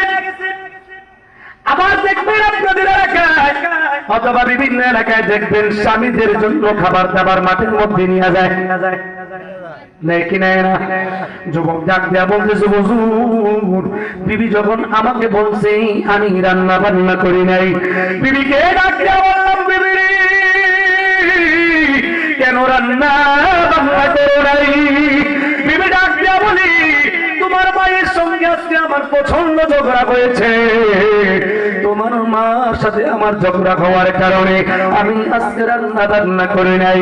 ওগো স্বামী আপনাকে আমি আলটিমেটাম দিলাম, ভাই আমি সংসারের মধ্যে থাকবো না, ভাই তোমার মা থাকবে, তোমার মা থাকলে আমি থাকবো না, তোমার মা থাকবে তো আমি থাকবো না, আমি থাকলে তোমার মা থাকতে পারবে না। প্রভু টেবিলের মধ্যে এমন আছে অনেক আদর করিয়া সোহাগ করিয়া পুত্র সন্তানকে বিবাহ করায় মা, কিছুদিন যাওয়ার পর ওই আদরের সন্তানের বিবি মার কথা শোনে না, বাবার কথাও শোনে না, শ্বশুর শাশুড়ির কথা শোনে না, বরং স্বামীকে ডাক দেয়া বলে, তোমার মা বাবার সঙ্গে আমি থাকতে পারবো না, তোমার মা বাবার সঙ্গে খাইতে পারবো না। এমন ধরনের ফ্যামিলি আজকাল সমাজের মধ্যে আলটিমেটাম দেওয়ার মহিলা আছে না নাই? আমার চিল্লা বলতে হবে, আছে না নাই? মহিলা আলটিমেটাম দিয়েছে, তোমার মা থাকলে আমি থাকবো না। এমন কথা বললি পুরুষের মেজাজ গরম থাকবে না ঠান্ডা থাকবে? ডাক দেয়া বলে, হুজুর বিবি যখন বলছে কথাটা তখন আমার তো মেজাজ গরম হয়ে গেছে। ওগো হুজুর আমার মেজাজ গরম হয়ে যাওয়ার কারণে আমি বিবিকে ডাক দেয়া বললাম, বিবি রে বর্ণনা মা কোন জায়গার মধ্যে আছে। ডাক দিয়ে বললাম ওই যে ঘরের পাশে মা এখানে বসে বসে আগুনের তাপ নেই। শীতের বেলা দেখবেন মুরব্বীরা আগুনের এই লাকড়ি জ্বালাইয়া সেখান থেকে আগুনের তাপ নেই। শীতের বেলা আগুনের তাপ নিলে মজা লাগে না খারাপ লাগে? কথা কয় না? আগুনের তাপ নেওয়ার সময় দেখবেন মাঝে মাঝে চুলকানি ওঠে। চুলকাইতে যে কি মজা, বিরিয়ানি খাওয়ার যে আরো মজা। কথা কয় না? তো হুজুরকে ডাক দিয়ে বলতেছে, হুজুর বিবি বলতেছে ঘরের পাশে মা লাকড়ি দিয়া আগুন জ্বালায় আগুন পাইতেছে। শয়তান আমার মাথার মধ্যে সওয়ার হয়েছে। কে শয়তানের নাম মনে জীবনে শুনেন? আপনাদের এলাকায় কেউ শুনেন নাই শয়তান নাম? শুনেন নাই? কে সওয়ার হয়েছে? আরো জোরে বলেন, আরো জোরে বলেন। ভয় লাগতেছে? শয়তান আয়া পড়বে? কথা বলেন, শয়তান এসে পড়বে? শয়তান আসলে আমার কাছে পড়ে, এটা ঠিক মনে হয়? কম বেশ শয়তান মানুষের কাছে আসবে। এই জন্য আল্লাহ তাআলা সূরা নাস নাযিল করেছেন, মিন শাররিল ওয়াসওয়াসিল খান্নাস আল্লাযী ইউওয়াসওয়িসু ফি সুদুরিন নাস মিনাল জিন্নাতি ওয়ান নাস। মিনাল জিন্নাতি, আল্লাহ আপনার কাছে মিনাল জিন্নাতি ওয়ান নাস, জিন এবং মানুষের যত খারাপই আছে তার থেকে আপনার কাছে পানা চাই। ওষুধ বানাই দিছে কে? কথা কয় না? আরো জোরে বলে। তো শয়তান সওয়ার হয়েছে। যুবক বলতেছে, হুজুর আমার কান্না শয়তান সওয়ার হয়েছে। ওই সময় আমার মেজাজ এত গরম হয়েছে। বিবি যখন দেখাই দিছে, আমি আস্তে আস্তে আস্তে আস্তে মার কাছে যাইতেছি। মার দিকে যখন যাইতে যাইতে যাইতে যাইতে মায়ের কাছাকাছি চলে আসলাম। মায়ের কাছাকাছি আসিয়া মায়ের পিছন দিক থেকে মা বুঝতে পারে নাই আমি মায়ের পিছনের দিকে গিয়ে এমন ভাবে এমন একটা লাথি মারলাম। লাথি মারার কারণে মা আগুনের মধ্যে ছিটকে পড়ে গেছে। আগুনের মধ্যে মা ছিটকে পড়ে যাওয়ার কারণে কিছুক্ষণ পর মাকে টেনে গেছে। যখন বাকির করতে লাগলাম আমার তখন হুঁশ ফিরে আসলো। আমি যখন টেনে গেছি মাকে আগুন থেকে বাকির করলাম। আগুন থেকে বাকির করার পর তাকে দেখলাম আমার মা দুনিয়ার বুকে নাই। যেই মা আমাকে দিলে দিলে বড় করেছি, আমাকে সারা মা খাবার খাইতো না। মা আমাকে রুকমা দিয়ে দিয়ে খাওয়াইতো। আমি বাড়িতে না আসলে মা বসে থাকতো। আমি দূরে চলে গেল মা টেনশন করতো। আমি অসুস্থ হয়ে গেলে মা আমার জন্য কাঁদতো। আমার যখন জ্বর হয়ে যেত, জ্বর হইলে মা আমার মাথায় পানি দিয়ে দিত, শরীরটা মুছে দিত। যেই মা আমার অসুস্থতার কারণে মা পেরেশানি হইয়া ডাক্তারের দিকে ছুটাছুটি করতো। আজকে বলতো কি রে বাকি আমি বুঝে তোরিয়া থেকে বিদায় করে দিলাম। ও আমার মাকে আমি চিরদিনের জন্য বিদায় করে দিলাম। আমার মনটা তো আর ভালো থাকলো না। শেষ পর্যন্ত মাকে কামন দাফনের ব্যবস্থা করলাম। নিজে জানাজার নামাজ পড়াইলাম, মাকে কবরের মধ্যে রেখে দিলাম। মাকে কবরের মধ্যে রাখার পর মনটা আর ভালো না। ওগো হুজুর চিন্তা করলাম যেই মহিলার কারণে আমার মাকে আজকে দুনিয়া থেকে বিদায় করে দিলাম, এই মহিলাকে আমি আমার সংসারের মধ্যে রাখবো না। এই মহিলাকে আমি তালাক মেরে দিব। এই মহিলার সঙ্গে আমি আর সংসার করতে চাই না।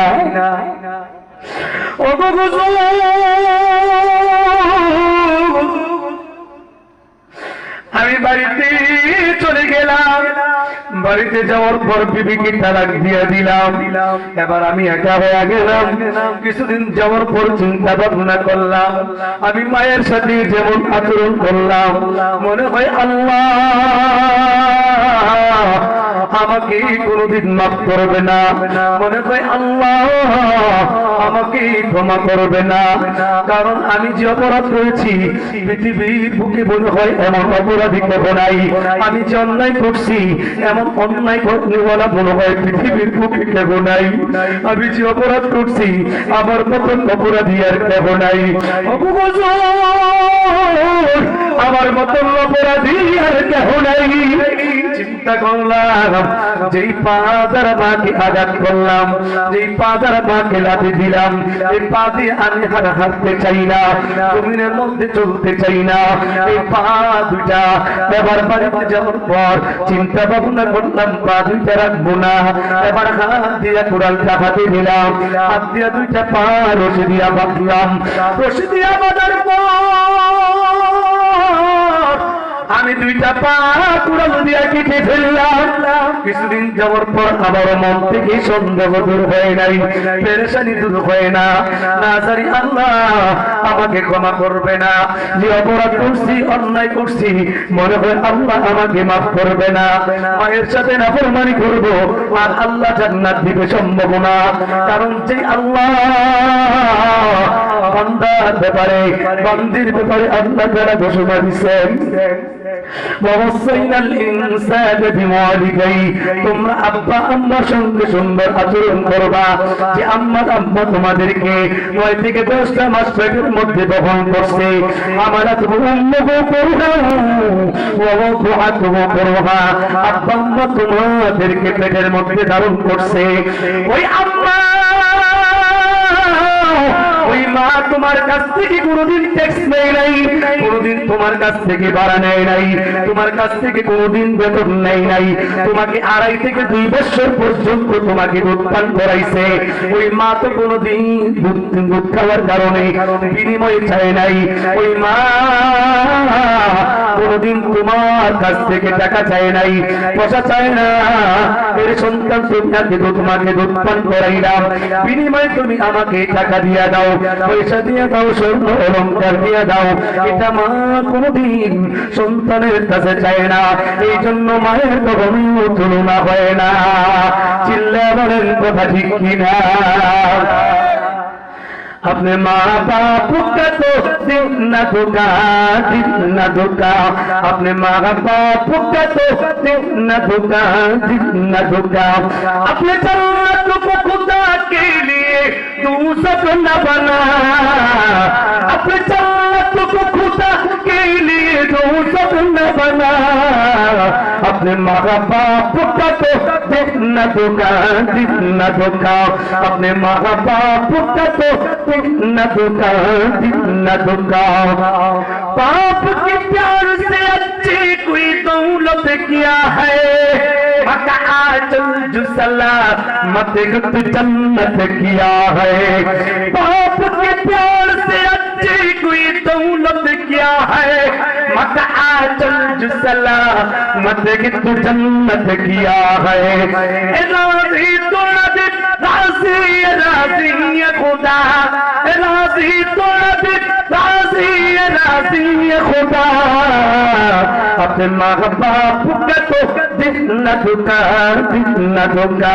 अपने माँ बाप का तो दिन न धोखा, दिन न धोखा। अपने जन्नत को खुदा के लिए दोज़ख न बना, अपने जन्नत को खुदा के लिए दोज़ख न बना। अपने माँ बाप का तो दिन न धोखा, दिन न धोखा। अपने माँ बाप का तो दिन न धोखा, दिन न धोखा। आवाज करे बोलें अल्लाहु আকবার। জবাব চাকরি আমার হুজুর, আমি 2টা পা কেটে ফেলার পরে আমি চিন্তা করলাম না না, এইভাবে আল্লাহ তাআলার কাছে পার পাওয়া যাবে না। মায়ের সাথে যেমন আচরণ করলাম, মায়ের সাথে যে খারাপ কাজ করলাম, মনে হয় আল্লাহ আমাকে ক্ষমা করবে না, আমাকে মাফ করবে না। এবার চিন্তা করলাম যে চোখ দ্বারা দেখে দেখে মাকে কষ্ট দিলাম, এই চক্ষু দিয়ে আমি দুনিয়া দেখতে চাই না। যুবক ডাকতে বলে হুজুর আমি দুইটা আঙ্গুল দিয়া আবার দুইটা চক্ষু আমি খুলে ফেললাম, এবার আমি চোখও দেখি না, পা দ্বারা চলতে পারি না। তবে হুজুর আমি উলামায়ে কেরামদের কাছ থেকে শুনলাম, আলেমদের কাছ থেকে শুনলাম, নবীজির কথা শুনলাম, সাহাবায়ে কেরামদের কথাও শুনলাম, কত ওয়াজ নসিহত শুনলাম। উলামায়ে কেরাম বলেছেন মাকাম ইব্রাহিমে বসে বসে যদি কেউ নামাজ আদায় করে, এখানে যদি কেউ দোয়া করে আল্লাহ তার দোয়া কবুল করে নেয়। এই জন্য হুজুর আজকে অনেক বছর পর্যন্ত বহুত কষ্ট করে করি আমি এই মাকাম ইব্রাহিমে আসি। হুজুর গো আপনি তো দেখতেছেন আমার চক্ষু নাই, আপনি তো দেখতেছেন আমার পা নাই, আমি বলেন তো দেখি আমি এখন কি করতে পারি? আপনি তো আল্লাহর ওলি, আপনি আল্লাহ তাআলার কাছে একটু দোয়া করেন না, একটু মুরাকাবা করে দেখেন আসলে কি আল্লাহ তাআলা আমাকে ক্ষমা করছেনি, আল্লাহ তাআলা আমাকে মাফ করবেনি। ওগো হুজুর আপনি আল্লাহ তাআলার কাছে একটু মুরাকাবা করেন, আপনি তো আল্লাহ বলা। আল্লাহ রাহমাতুল্লাহি আলাইহি আল্লাহর ওলি আতিমে কাবার মধ্যে সিজদার মধ্যে পড়ে গেলেন, দীর্ঘক্ষণ পর্যন্ত সিজদার মধ্যে পড়ে থাকলেন, দীর্ঘক্ষণ পর্যন্ত সিজদার মধ্যে পড়ে থাকার কারণে মুরাকাবার মধ্যে জানতে পারলেন এই যুবকটা যদি মরণ পর্যন্ত মাকামে ইব্রাহিমের মধ্যে বসে বসে কাঁদে আর আল্লাহ তাআলার কাছে দোয়া করে, আল্লাহ তাআলা ডাক দিয়ে বলছে ও শিবলি জানায় দাও, জানায় দাও আমার এই যুবক বান্দাকে জানায় দাও মরণ পর্যন্ত যদি আমি আল্লাহ তাআলার কাছে দোয়া করি আর তার মা যতক্ষণ পর্যন্ত ক্ষমা না করবে আমি আল্লাহ ততক্ষণ পর্যন্ত বান্দাকে ক্ষমা করব না। আওয়াজ করে বলেন নাউযুবিল্লাহ।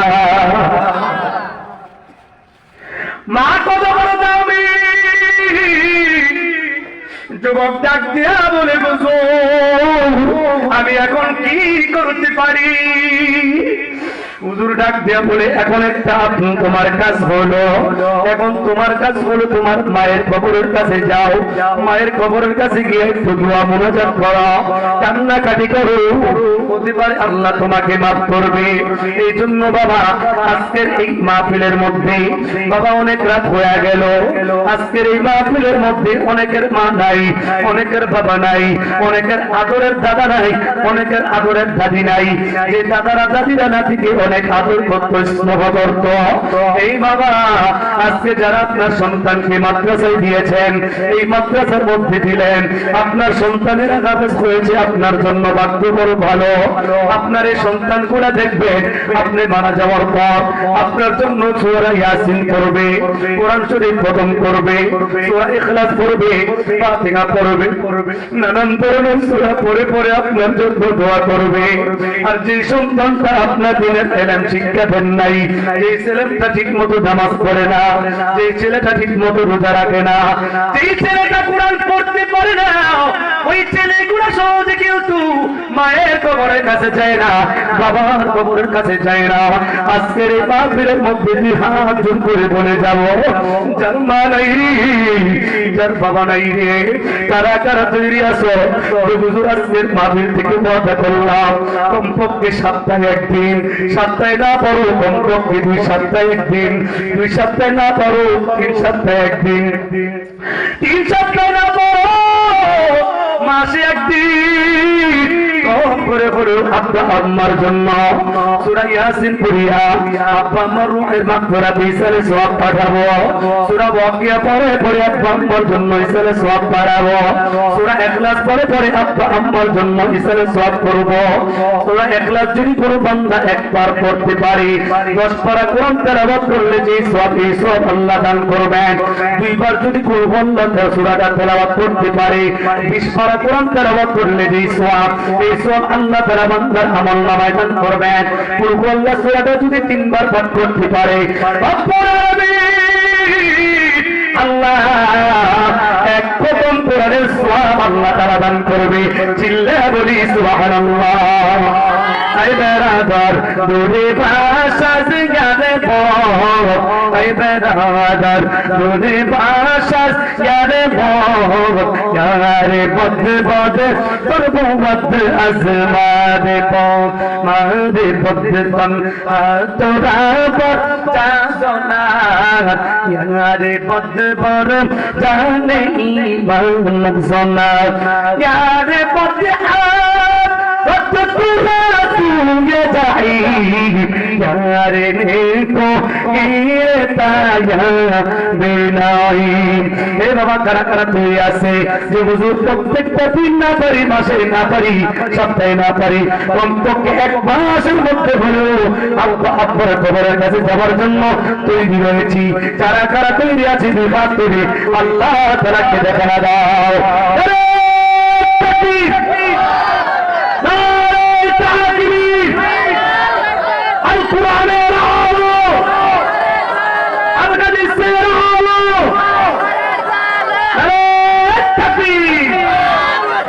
চলবো আরো চলবো জি না, ঢাকা ফিরতে হবে, কালকে জুমা আছে, পরের দিন আবার আপনাদের কি করে মির্জাপুর আসতে হবে।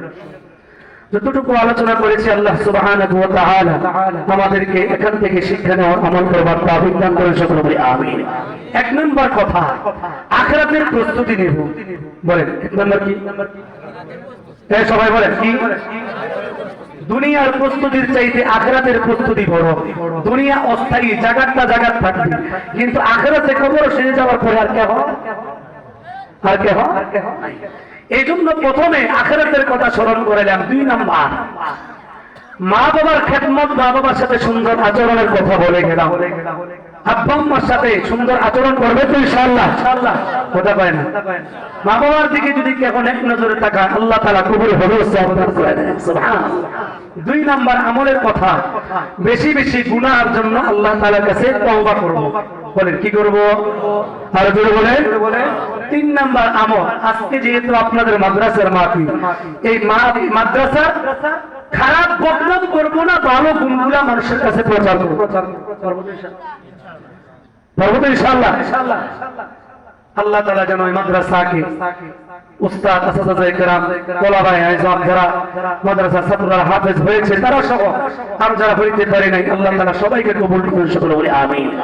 বিশেষ করে আবুল বাশার, হাফেজ আবুল বাশার, এই ছেলেটা মহব্বতে আমি এখানে পর্যন্ত আসা, না হয় সাধারণত আমি জানি করে প্রোগ্রামে আসি খুব কম। আজকে বৃহস্পতিবার, আমি 9 ঘন্টা টানা 8 থেকে 9 ঘন্টা ঢাকা থেকে জানি করে এখানে আসছি, কারণ বৃহস্পতিবার অনেক জন, কিন্তু আমি জানি 4-5 ঘন্টা লাগে। আবুল বাশার তার মহব্বত ভালোবাসায় আলহামদুলিল্লাহ আপনাদের পর্যন্ত আসা। ছেলেটার জন্য দোয়া করি আল্লাহ তাআলা যেন বিজ্ঞ আলেম বানান, পরিবারের সবাইকে ভালো রাখেন, আপনাদের সবাইকে কবুল করেন, সকলে বলি আমিন। যেহেতু আপনাদের মাদ্রাসা হুজুর বলেছেন কিছু আপনাদের কাছে চাওয়ার জন্য, আপনারা কি আছেন যে হুজুর আপনার কাছে আমি ইনশাআল্লাহ 500 টাকা দিব, 1000 টাকা দিব, 2000 টাকা দিব, আছেন নি কোনো ভাই?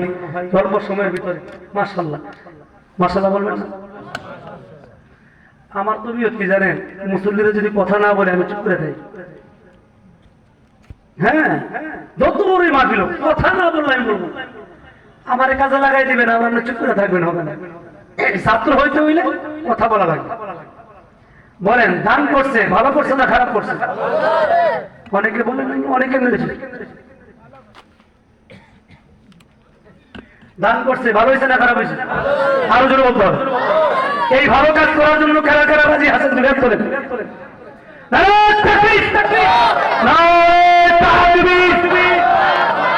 আল্লাহ আপনি কবুল করে, মঞ্জুর করে, তোমার খবর শুনে মদিনায় পৌঁছে দেই, লক্ষ কোটি টাকার মালিক করে দেই। আবুল বাশার মাশাআল্লাহ, মারহাবা করেন না? আরো জোরে বলেন মারহাবা। আল্লাহ আপনি কবুল করে মঞ্জুর করেন তাদের খবর শোনার মদিনায় পৌঁছে দেন রব্বা কুড়ি রাখার মালিক করে দিন রব্বুল আলামিন আবুল বাশার হাফেজ আবুল বাশার আল্লাহ গো আলে উলামাদের করে মহব্বত করে ছাত্র মানুষ আজকের মাহফিলে 500 টাকা দান করেছেন আপনি কবুল করেন মঞ্জুর করেন দানে মানে বরকত দিয়ে দেন আব্বা মন হায়াতের মধ্যে বরকত দিয়ে দেন তার বাড়িতে আমাকে মেহমানদারি করছে রব্বুল আলামিন বাশারের হায়াতের মধ্যে বরকত দিয়ে দেন লেখাপড়ার বরকত দিয়ে দেন যুগ শ্রেষ্ঠ আলেম হিসেবে কবুল করেন ঘোষণা করে বলি আমিন। তারপরে কে নাম কি আব্দুর রহমান আলহাজ আব্দুর রহমান তাকবীর না পিছনের থেকে আওয়াজ আসে না তাকবীর তাকবীর 1000 টাকা কবুল হোক আল্লাহ আপনি কবুল করে মঞ্জুর করেন জানে মালে বরকত দান করেন আলহাজ আব্দুর রহমান সাহেব আব্দুর রহমান ভাই দিয়েছেন 1000 টাকা আপনি কবুল করেন মঞ্জুর করেন জানে মালে বরকত দান করেন হায়াতে সুস্থতার মধ্যে বরকত দান করেন রব্বুল আলামিন আব্দুর রহমান ভাই আপনার রাসূলের ঘরকে ভুলে না আপনি আব্দুর রহমান ভাইকে ভুলিয়েন না রব্বুল আলামিন যেদিন হাসর রাসূলের ফয়সালা করা হবে ওই দিন নবীজির সঙ্গে হাসর নাসর তারে দিয়া দিও আমিন কই না আরে এরকম তো আপনাদের জন্য কেউ করছে তাই কথা কই দিছে এরকম তো কেউ করছে আজকে আমি এত সুন্দর একটা দোয়া করলাম আমিন কইলেন না জোরে আর জোরে বলে নবীজির সঙ্গে হাসর নাসর তারে দিয়া দিও আমিন বলে আব্দুর রহমান ভাইয়ের 1000 লাখ কবুল করে নিও সেগুলো বলি আমিন কি আছে তাদের দেন কে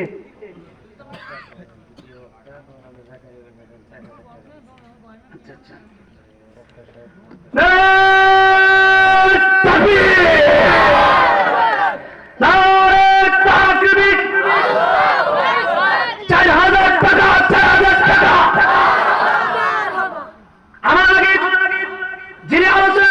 আপনাদের অঞ্চলের কৃতি সন্তান অত্র মাদ্রাসার মহা পরিচালক মাওলানা কারি মোহাম্মদ জাকারিয়া বিন হুসাইন হুজুর আমার কাছে দিয়েছি নগদ 4000 টাকা মাদ্রাসার জন্য জোরে জোরে বলা যাবে কি মারহাবা আল্লাহ আপনি কবুল করে মঞ্জুর করেন তাদের খবর শোনার মদিনায় পৌঁছে দিন লক্ষ কোটি টাকার মালিক করে দিন রব্বুল আলামিন আল্লাহ গো বান্দা কো আশা নিয়ে দান করেছে জানি না রব্বুল আলামিন তুমি তো জানো বান্দার খবর রব্বুল আলামিন তার ফ্যামিলির মধ্যে বরকত দিয়ে দাও আত্মীয় স্বজনকে বরকত দিয়ে দাও দাদা দাদি নানা নানি শ্বশুর শাশুড়ি আত্মীয় স্বজন যারা অন্ধকার কবর আছে তাদের কবরগুলোকে জান্নাতের বাগান বানিয়ে দাও হুজুরের জবানের মধ্যে বরকত দিয়ে দাও এলেমের মধ্যে বরকত দিয়ে দাও আলে বড়র বেশি বেশি খিদমত করবার তৌফিক দিয়ে দাও তার খিদমতের মধ্যে বরকত দিয়ে দাও মা বাবার খিদমত করবার বরকত দিয়ে দাও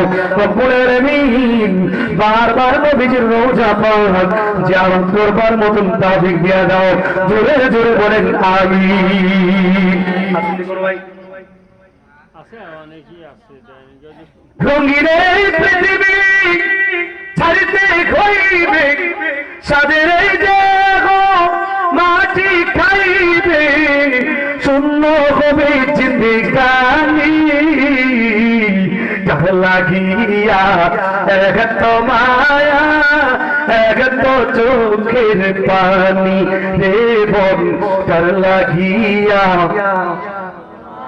এত মায়া এত চোখের পানি রে বল কার লাগিয়া এত মায়া এত চোখের পানি রঙিন পৃথিবী ছাড়তে হইবে মায়ার বাদল ছাড়তে হইবে শূন্য হবে জিন্দেগানি কার লাগিয়া এত মায়া এত চোখের পানি রে মোর কার লাগিয়া এত মায়া এত চোখের পানি আর কোন বাকি আছে হুজুর আপনার কাছে দিয়ে 1000 টাকা 500 টাকা 100 টাকা আর কোন ভাই তাহলে দেন নারে তাকবীর আরেকবার দিয়েছি 300 টাকা লাগলে কবুল করে অংশ করে তারা খবর শোনা বলে পৌঁছে দেন লক্ষ কোটি টাকার মালিক করে দেন রব্বুল আলামিন আল্লাহ কোন বিষয় দান করেছে জানি না কালকে আমাদের ময়দানে যেই দিন আরশে আজিমের ছায়া তলে ছায়া ব্যতীত কোনো ছায়া থাকবে না আরশে আজিমের ছায়া তলে তাকে ছায়া দিও আল্লাহ 300 টাকা দান আল্লাহ কবুল করে আমিন মকিরাদের মা বোনদের মধ্যে সর্বপ্রথম আমার কাছে যে দান করবে আমি তার জন্য একটা স্পেশাল দোয়া করব যে দোয়া দান পর্যন্ত তাদের জন্য কেউ করে নাই এমন একটা দোয়া আমি তাদের জন্য করে যাব আসলে কোন ভাই আমার কাছে আর 1000 টাকা দান করবেন মহিলাদের কাছ থেকে যে সর্বপ্রথম আমার কাছে দোয়া করবে আমার কাছে দান করবে তার জন্য স্পেশাল দোয়া করব আজকে মজলিসের মধ্যে সর্বপ্রথম যে দান করছেন তার দান কবুল করেন তারপরে যারা করছে কবুল করেন আল্লাহ আরেক ভাই দিয়েছে 1000 টাকা আল্লাহ আপনি কবুল করেন 1500 টাকা আপনি কবুল করেন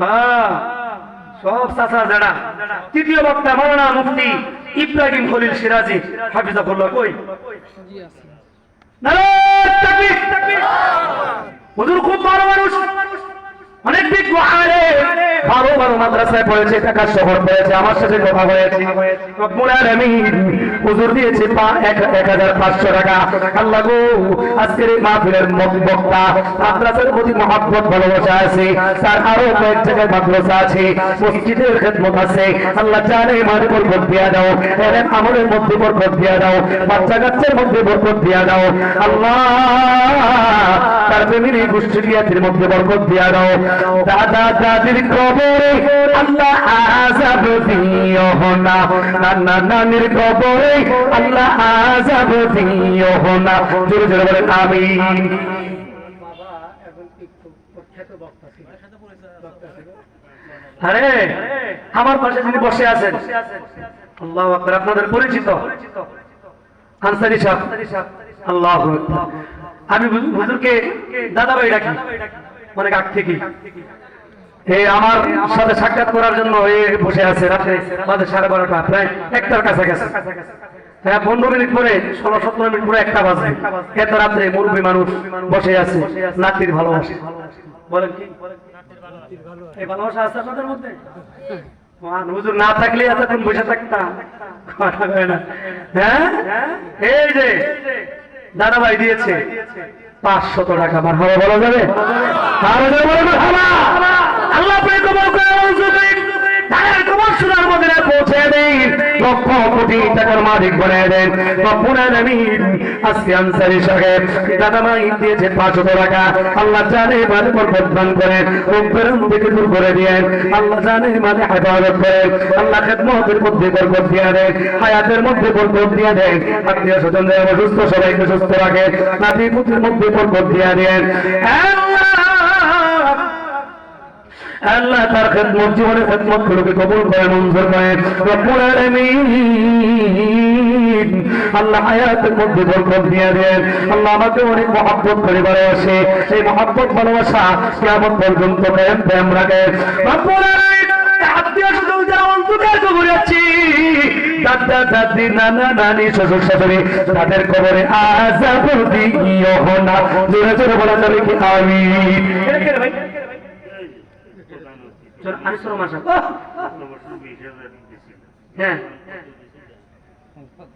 1 2 3 4 5 6 7 8 9 10 কি রে ভাই গত বছর 10,000 আজকে গত বছর 20 গত বছর 20 আজকে 10 আমি কি শুনো ভাই আমার পুরো করে দেন ইনশাআল্লাহ তাকবীর দেন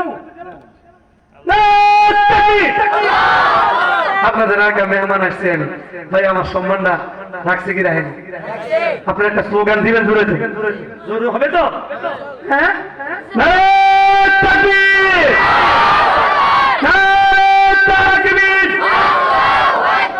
আনিসুর রহমান ভাই আনিসুর রহমান ভাই আনিসুর রহমান ভাই আনিসুর রহমান ভাই আল্লাহ আপনাকে কবুল করে মঞ্জুর করে জানে অনেক বরকত দিয়ে দেন আনিসুর রহমান ভাই আল্লাহ বিশিষ্ট সমাজ সেবক এবং সভাপতি হাটকান্দা জামে মসজিদ আল্লাহ আজকের এই মাহফিলে আমি মুসাফির মানুষ আমার কাছে দান করেছে নগদ 10,000 টাকা, বাকিতে 10,000 টাকা, মোট 20,000 টাকা। রব্বুল আলামিন নগদে যেটা 10,000 টাকা আসলে অবশ্যই 10 জন জান্নাতি সাহাবী তাদেরকে আল্লাহ রাসূল সাল্লাল্লাহু আলাইহি ওয়াসাল্লাম হাদিস শরীফের মধ্যে জান্নাতের ঘোষণা দিয়েছেন। রব্বুল আলামিন আল্লাহ আনিসুর রহমান ভাইকে আল্লাহ হাশরে মুবাশশারা জান্নাতি সাহাবীদের সঙ্গে হাসর নাসরের ফয়সালা করে দিয়ে জোরে জোরে বলেন আমিন। জানে বলে আব্বা আম্মা দাদা দাদি নানা নানি শ্বশুর শাশুড়ি আত্মীয় স্বজন যারা অন্ধকার ঘরে আছে তাদের উসিলা করিয়া তাদের কবর গুলোকে জান্নাতের বাগান বানিয়ে দাও, আল্লাহ জান্নাতুল ফেরদৌস নসিব করে দাও। জোরে জোরে বলেন আমিন। মনে কি আশা মনে কি ব্যথা মাওলা জানি না, নবীজিকে না দেখাইয়া মরণ দিও না। জোরে জোরে বলেন আমিন।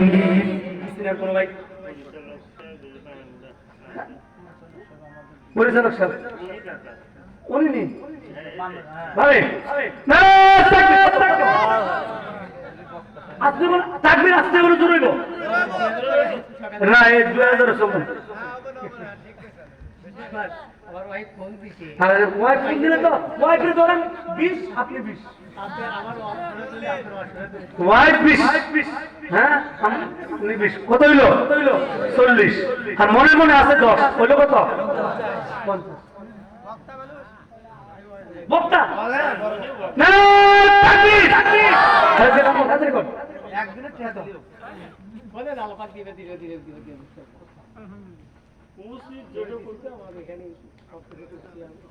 জায়গা দিয়েছে না মাশাআল্লাহ মাশাআল্লাহ দুই ভাইকে হ্যাঁ মাঝখানে বসে আছে সম্পদ আখিরাতের সম্পদ দান করছে এখানে। হ্যাঁ এই মাটির নিচে শুয়ে পড়তে হবে। আল্লাহ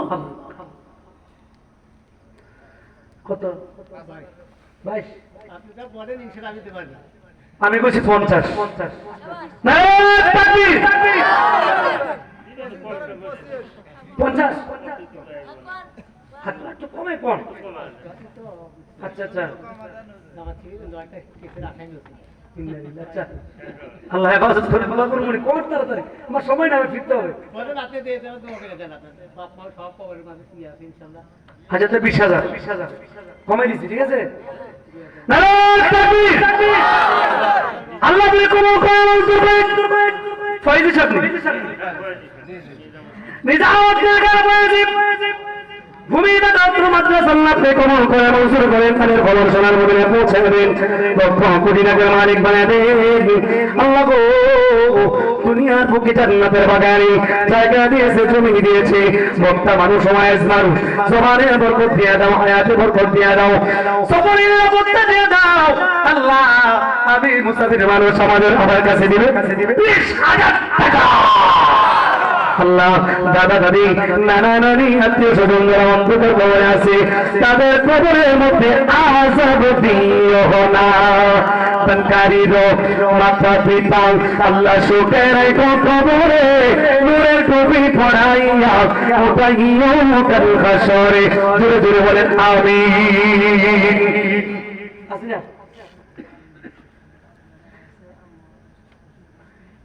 আজকের এই মাহফিলে যে সমস্ত ছাত্ররা পাগড়ি প্রদান করেছে পাগড়ি দিয়েছে তাদের মধ্যে থেকে একজন ছাত্র বাবা নাই, বাবা থাকলে আজকে কত খুশি হইতো। সন্তান হাফেজ করেছে, বাবার মনের মধ্যে কত একটা স্বপ্ন ছিল সন্তানকে যদি দেখে যেত সন্তান হাফেজ হয়েছে।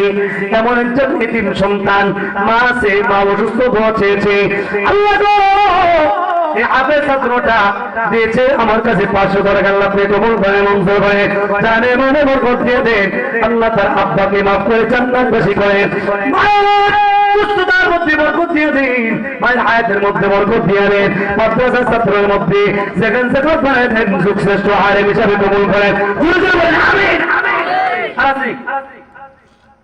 হ্যাঁ না থাকলে এই যে রুমাল নেন, তাড়াতাড়ি রুমাল নেন হবে। বিসমিল্লাহ। সময় কম ভাই, আমার যেতে হবে। প্রচুর পরিমাণে এখানে পোকা পড়ে।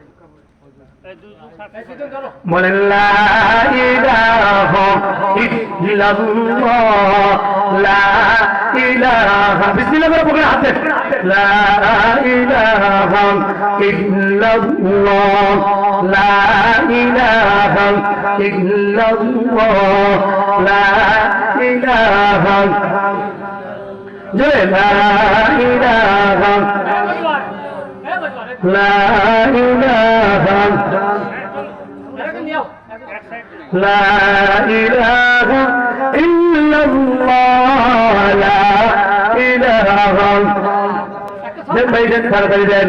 আল্লাহ যারা হাতে হাতে দান করতেছে, আল্লাহ দানকে কবুল করেন, মঞ্জুর করেন, তাদের খবর শোনার মধ্যে পৌঁছায় দেন, লক্ষ কোটি টাকার মালিক বানিয়ে দেন। আল্লাহ গো, মহিলা ব্যান্ডেল থেকে একজনও পাইলাম না। আল্লাহ গো, আল্লাহ তাদের মনকে বড় করে দাও। আল্লাহ তারা দান করেছে, তাদের দানকে কবুল করে নাও। এলাকাবাসী যারা দান করেছে, সবার দানকে কবুল করে নাও। মহিলারা নাকি এক ব্যাগ দান করছে, আল্লাহ তাদের দানকে কবুল করে নাও, মঞ্জুর করে নাও, জানিমুল বরকত দিয়া দাও। মা ফাতেমার মতো বানিয়ে দাও, হযরত আয়েশা সিদ্দিকা রাদিয়াল্লাহু তাআলার মতো বানিয়ে দাও, হযরত রাবিয়ার মতো বানিয়ে দাও রব্বুল আলামিন। আল্লাহ পর্দা পুষে থাকলে চলবার মতন তৌফিক দিয়া দাও, যেভাবে চললে আপনি খুশি, আপনার হাবিব খুশি হবে, এইভাবে চলবার মতন তৌফিক দিয়া দাও। জোরে জোরে বলেন আমিন।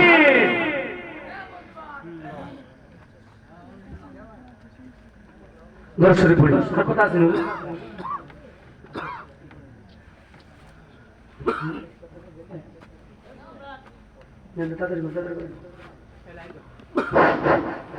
আলহামদুলিল্লাহ, আমাদের আজকের এই মাহফিলের মধ্যমণি যিনি আমাদের মাঝে আগমন করেন, ইনশাআল্লাহ সঠিকভাবে আমাদের সামনে বক্তব্য রেখেছেন। কি বল, তো একটা কথা বলেছেন পিতামাতার খেদমতের কথা।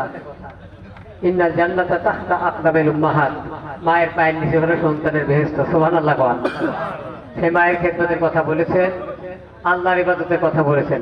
বলে নাই ওমা খালাকতুল জিন্না ওয়াল ইনসা ইল্লা লিয়াবুদুন, আল্লাহ পাক মানুষকে তৈরি করেছেন মাত্র ইবাদতের জন্য। মানুষ এবং জিন্দা থেকে আল্লাহ ইবাদতের জন্য তৈরি করে নাই, ইবাদতের কথা বলেছেন। আর আমাদের যে সমস্ত ডিরেকশন দিয়েছেন, আমাদেরকে আল্লাহ পাক আমল করার তৌফিক দান করুক, সবাই বলে আমিন। তো সম্মানিত ভাইরা আমার, আমাদের এই মাদ্রাসা আল্লাহ দিলে আমাদেরই তো চালান লাগবে নাকি বল, আর তো কেউ ফাঁকে থেকে দিবে না। এই জন্যে হুজুরের কাছে দোয়া চাই, উনি দোয়া করবেন ইনশাল্লাহ। তো আমাদের এই মাদ্রাসা আল্লাহ পাক রব্বুল আলামিন সরল সহজ ভাবে আমাদের সকলের মন মাইন্ডকে একত্রিত করে আল্লাহ পাক যেন এই মাদ্রাসার প্রতি মহব্বত পয়দা করে দেয়, সবাই বলে আমিন। এই কথা বলি আজকে এক প্রধান বক্তা এবং আমাদের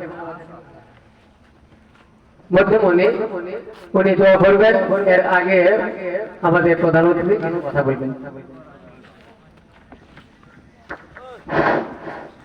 বিসমিল্লাহির রহমানির রহিম। হাক্কান্দা গ্রামের কবরস্থানের পাশেই আমাদের মাদ্রাসা। আসলে আমি আপনাদেরকে সবসময় বলি, একটু মন একটু নরম করে, হয়তো ওখানে আল্লাহর রহমত আছে। হুজুর আসলে আজকে যে বক্তব্য রাখছেন, উনি প্রশংসা দাবিদার আমাদের কাছে, এবং আমাদের কাছে ফোনও এসেছে। অত্যন্ত গঠনমূলক কথা বলেছেন। আল্লাহ পাক যেন আমাদের সবাইকে এই কথার মতো চলার তৌফিক দেন। আর একটা কথা বলি, আমাদের যিনি তারুণ্যের অহংকার তারেক রহমান যাকে নমিনেশন দিয়েছেন, বিপি আইনুল ভাই, উনি ফোন দিয়ে বলছে, ভাই তোমার সাথে জেল খাটছিলাম, আমি তার আশা আছে দুই একটা কথা আমার জন্য বলবো। আমি ওনার জেলের ভিতরে দুই একটা কথাই বলবো। জেল আমি খাটছি 2-3 বার, আপনারা অনেকেই জানেন, যাদের ভাগ্যে যতটুকু ছিল তার ভাগ্যে ততটুকু হয়েছে। উনি একদিন 10-15 দিন পরে আমি জেলের ভিতরে একসাথেই, আমরা 13টা চেয়ারম্যান ছিল, একটা উপজেলা চেয়ারম্যান ছিল, কয়েকটা মেয়র ছিল। একটা 10টার দিকে ওরকম কান্নাকাটি করতেছে। আমরা সবাই উঠে গেলাম, ভাই কি হয়েছে? কান্নাকাটি ছাড়ি না, বলতেছে ভাই কালকে আমার রিমান্ড, 2 দিন পরে আমার রিমান্ড। আমার জীবনে আসলে কিছু নাই, যতটুকু ছিল কি করলাম এই জীবনটা, যদি লেখাপড়া যতটুকু করছি, একটা চাকরি করলে বউ বাচ্চা নিয়ে সুন্দরভাবে জীবন পরিচালনা করতে পারতাম। মায়ের খাইতে খাইতে আমার 2টা দাঁত ভেঙে ফেলাইছে, মৃত্যুর ঘর থেকে আমি ফিরে আছি। এখানে সে আগামী 2 দিন পরে আমার রিমান্ড। ওখানে আমাদের রায়গঞ্জ সভাপতি শামসুল চেয়ারম্যান ভাইও ছিলেন, অনেক বুঝাইতেছে কিন্তু উনি বোঝেন না। 1 দিন যাওয়ার পরে আর উনি খানা খান না। আসলে আমরা অনেকেই অনেক সময় বলি যে বিপি আইনুল কিভাবে এখানে এলো? উনি রাজনীতিতে 40 বছর। উনি মরিয়ম চান্দাইকোনা মরিয়ম ডিগ্রি কলেজে বিপি পদে নির্বাচিত হয়েছিলেন, উপজেলা চেয়ারম্যান নির্বাচিত হয়েছিলেন। যে সময় হয়েছিলেন আওয়ামী লীগের দুঃসময়।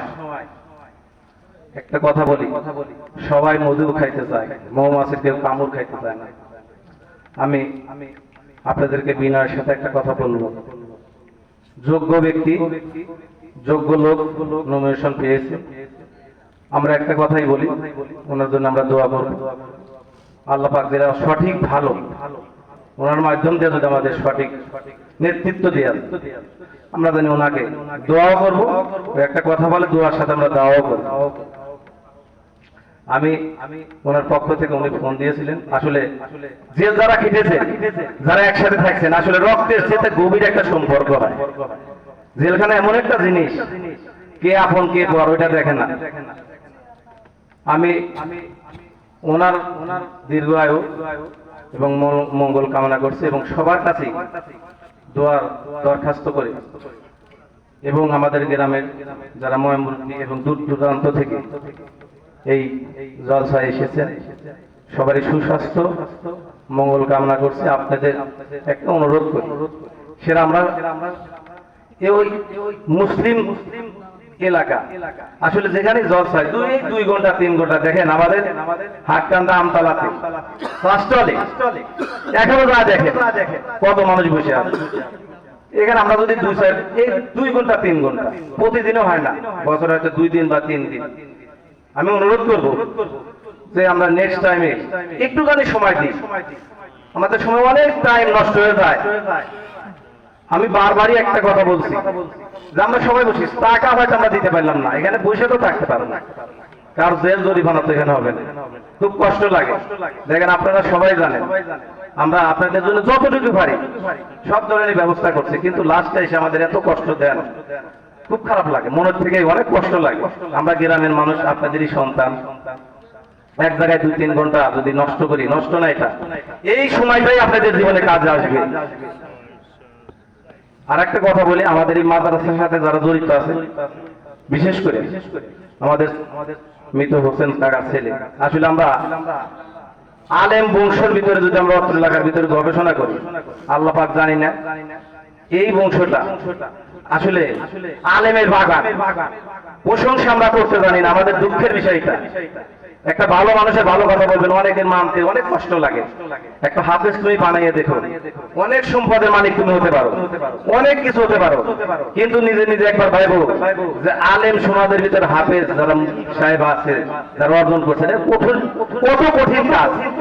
আল্লাহ পাক হয়তো এই ঘরগুলাতে আসলে রত্ন গর্ব, আমি যেটা মনে করি আমাদের এই মাদ্রাসার সাথে অতপ্রত ভাবে দেখেন আজকের দিনে শুরু থেকে এই পর্যন্ত যে দান গুলাইছে, আপনারা একটু খেয়াল করেন, কারণ আমি একাই বলবো, আমি একা হয়তো আমি একা বললে আমারও ভুল হইতে পারে। দান গুলার দিকে দেখেন কত জানাচ্ছেন, কিভাবে এই টাকাগুলো নিয়ে আইছে। অনেকেই ঘরের ভিতর বিছনা পেরে শুয়ে আছেন। একটু এই কবরস্থানে আমাদের সবাইকেই আসতে হবে। এখানে কারণ না দাদা, কারণ না বাপ, কারণ না চাচা, কারণ না মা, কেউ না কেউ এখানে আছে। আমরা একটু মন নরম করে একবার আসি না এখানে, দেখি আমরা চেষ্টা করি। আল্লাহ পাক আমাদের কতটুকু দেয় আমরা জানি।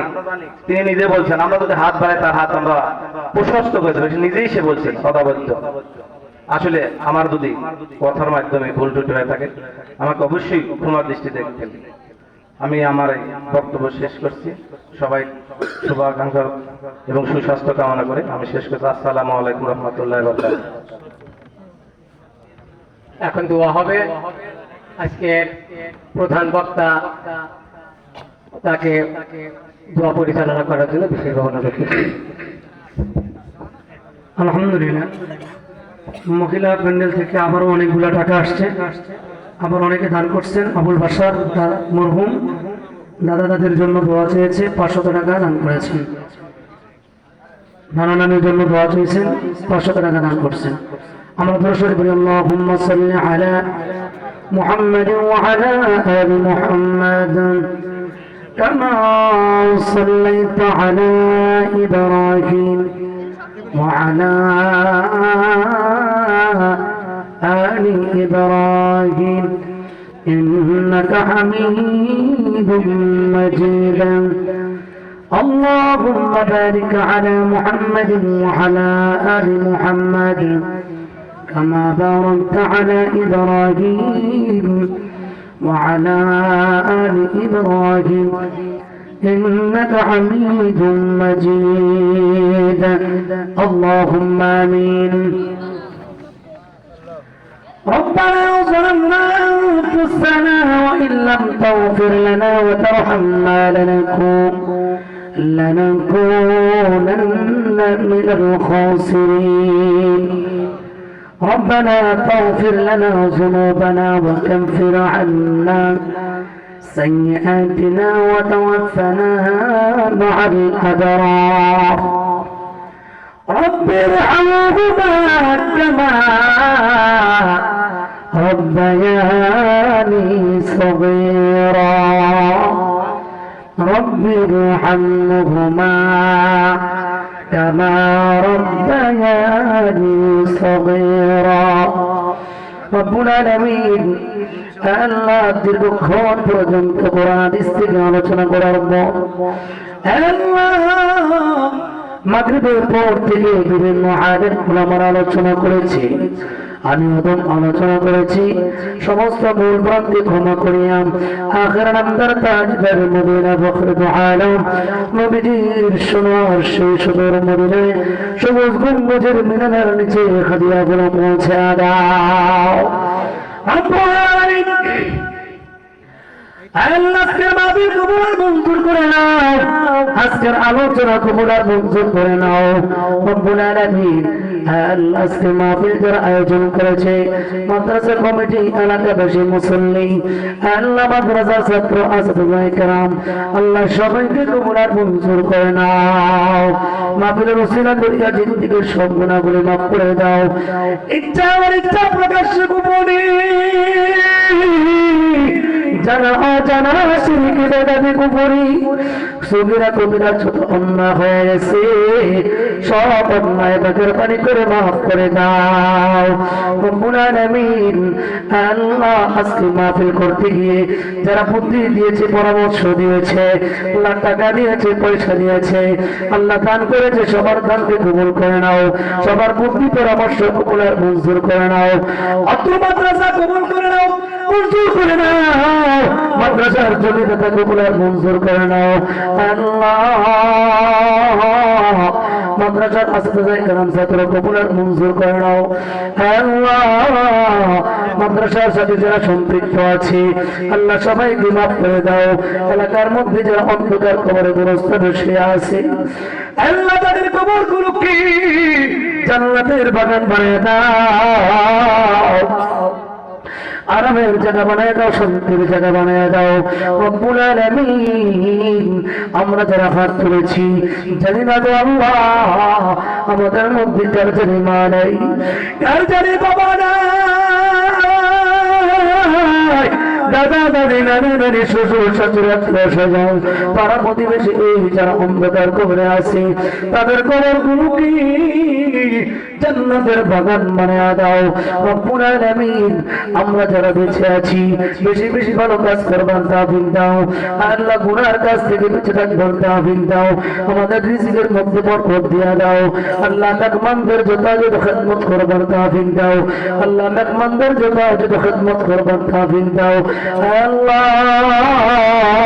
সমাজের মধ্যে মিলেমিশে চলবার তৌফিক দাও আল্লাহ আজকের মাহফিলের আল্লাহ সমস্ত আমন্ত্রিত লোকজন উপস্থিত মুসল্লি এলাকাবাসী যারা অন্ধকার কবর আছে সবাইকে মাফ করে দাও সবার কবরটাকে জান্নাতের বাগান বানিয়ে দাও আপনার হাবিবের সদকায় দোয়া মুনাজাত কবুল আর মঞ্জুর করে নাও আল্লাহ মরে মরে বাধা নাই কখন মরণ আসে জানি না মরণ আসার আগে কি কাঠি ইমানদার কবর মতো তৌফিক দিয়ে দাও পর্দার অন্তরালে কত মা বোনেরা হাত তুলেছে আল্লাহ তাদের মনের আশা পূরণ করে দাও তারা দান করেছে তাদের দান কবুল আর মঞ্জুর করে দাও মা ফাতেমার মতো বানিয়ে দাও হযরত আয়েশা সিদ্দিকা রাদিয়াল্লাহু তাআলা আনহার মতো বানিয়ে দাও রব্বুল আলামিন আল্লাহ এলাকার মধ্যে খাস রহমত নাজিল করে দাও আল্লাহ সকলে মিলেমিশে চলতে পারে সেটা তৌফিক দিয়া দাও আমাদের বাংলাদেশকে কবুল আর মঞ্জুর করে নাও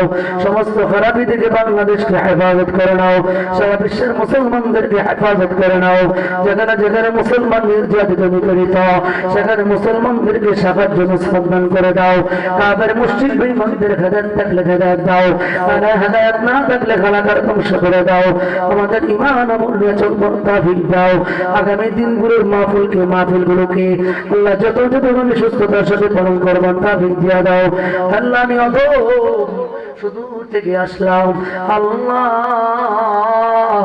নিরাপত্তার সাথে আমার ঢাকায় বুঝবার মতন তৌফিক দিয়া দাও রব্বানা হাব লানা মিন আজওয়াজিনা وذرياتنا قرة أعين وجعلنا للمتقين إماما رب العالمين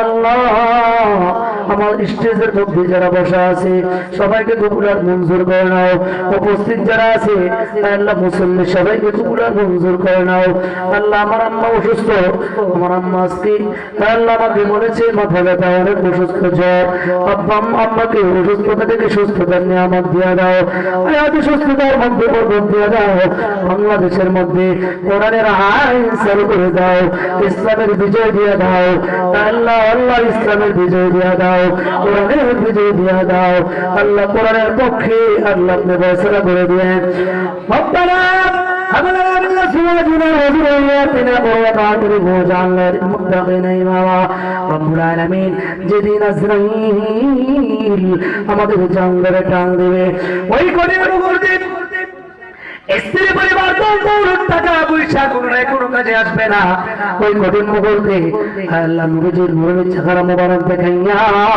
আমাদের সকলের জবানে মধুর কালিমা জারি করে দিয়েন লা ইলাহা ইল্লাল্লাহু মুহাম্মাদুর রাসূলুল্লাহ সাল্লাল্লাহু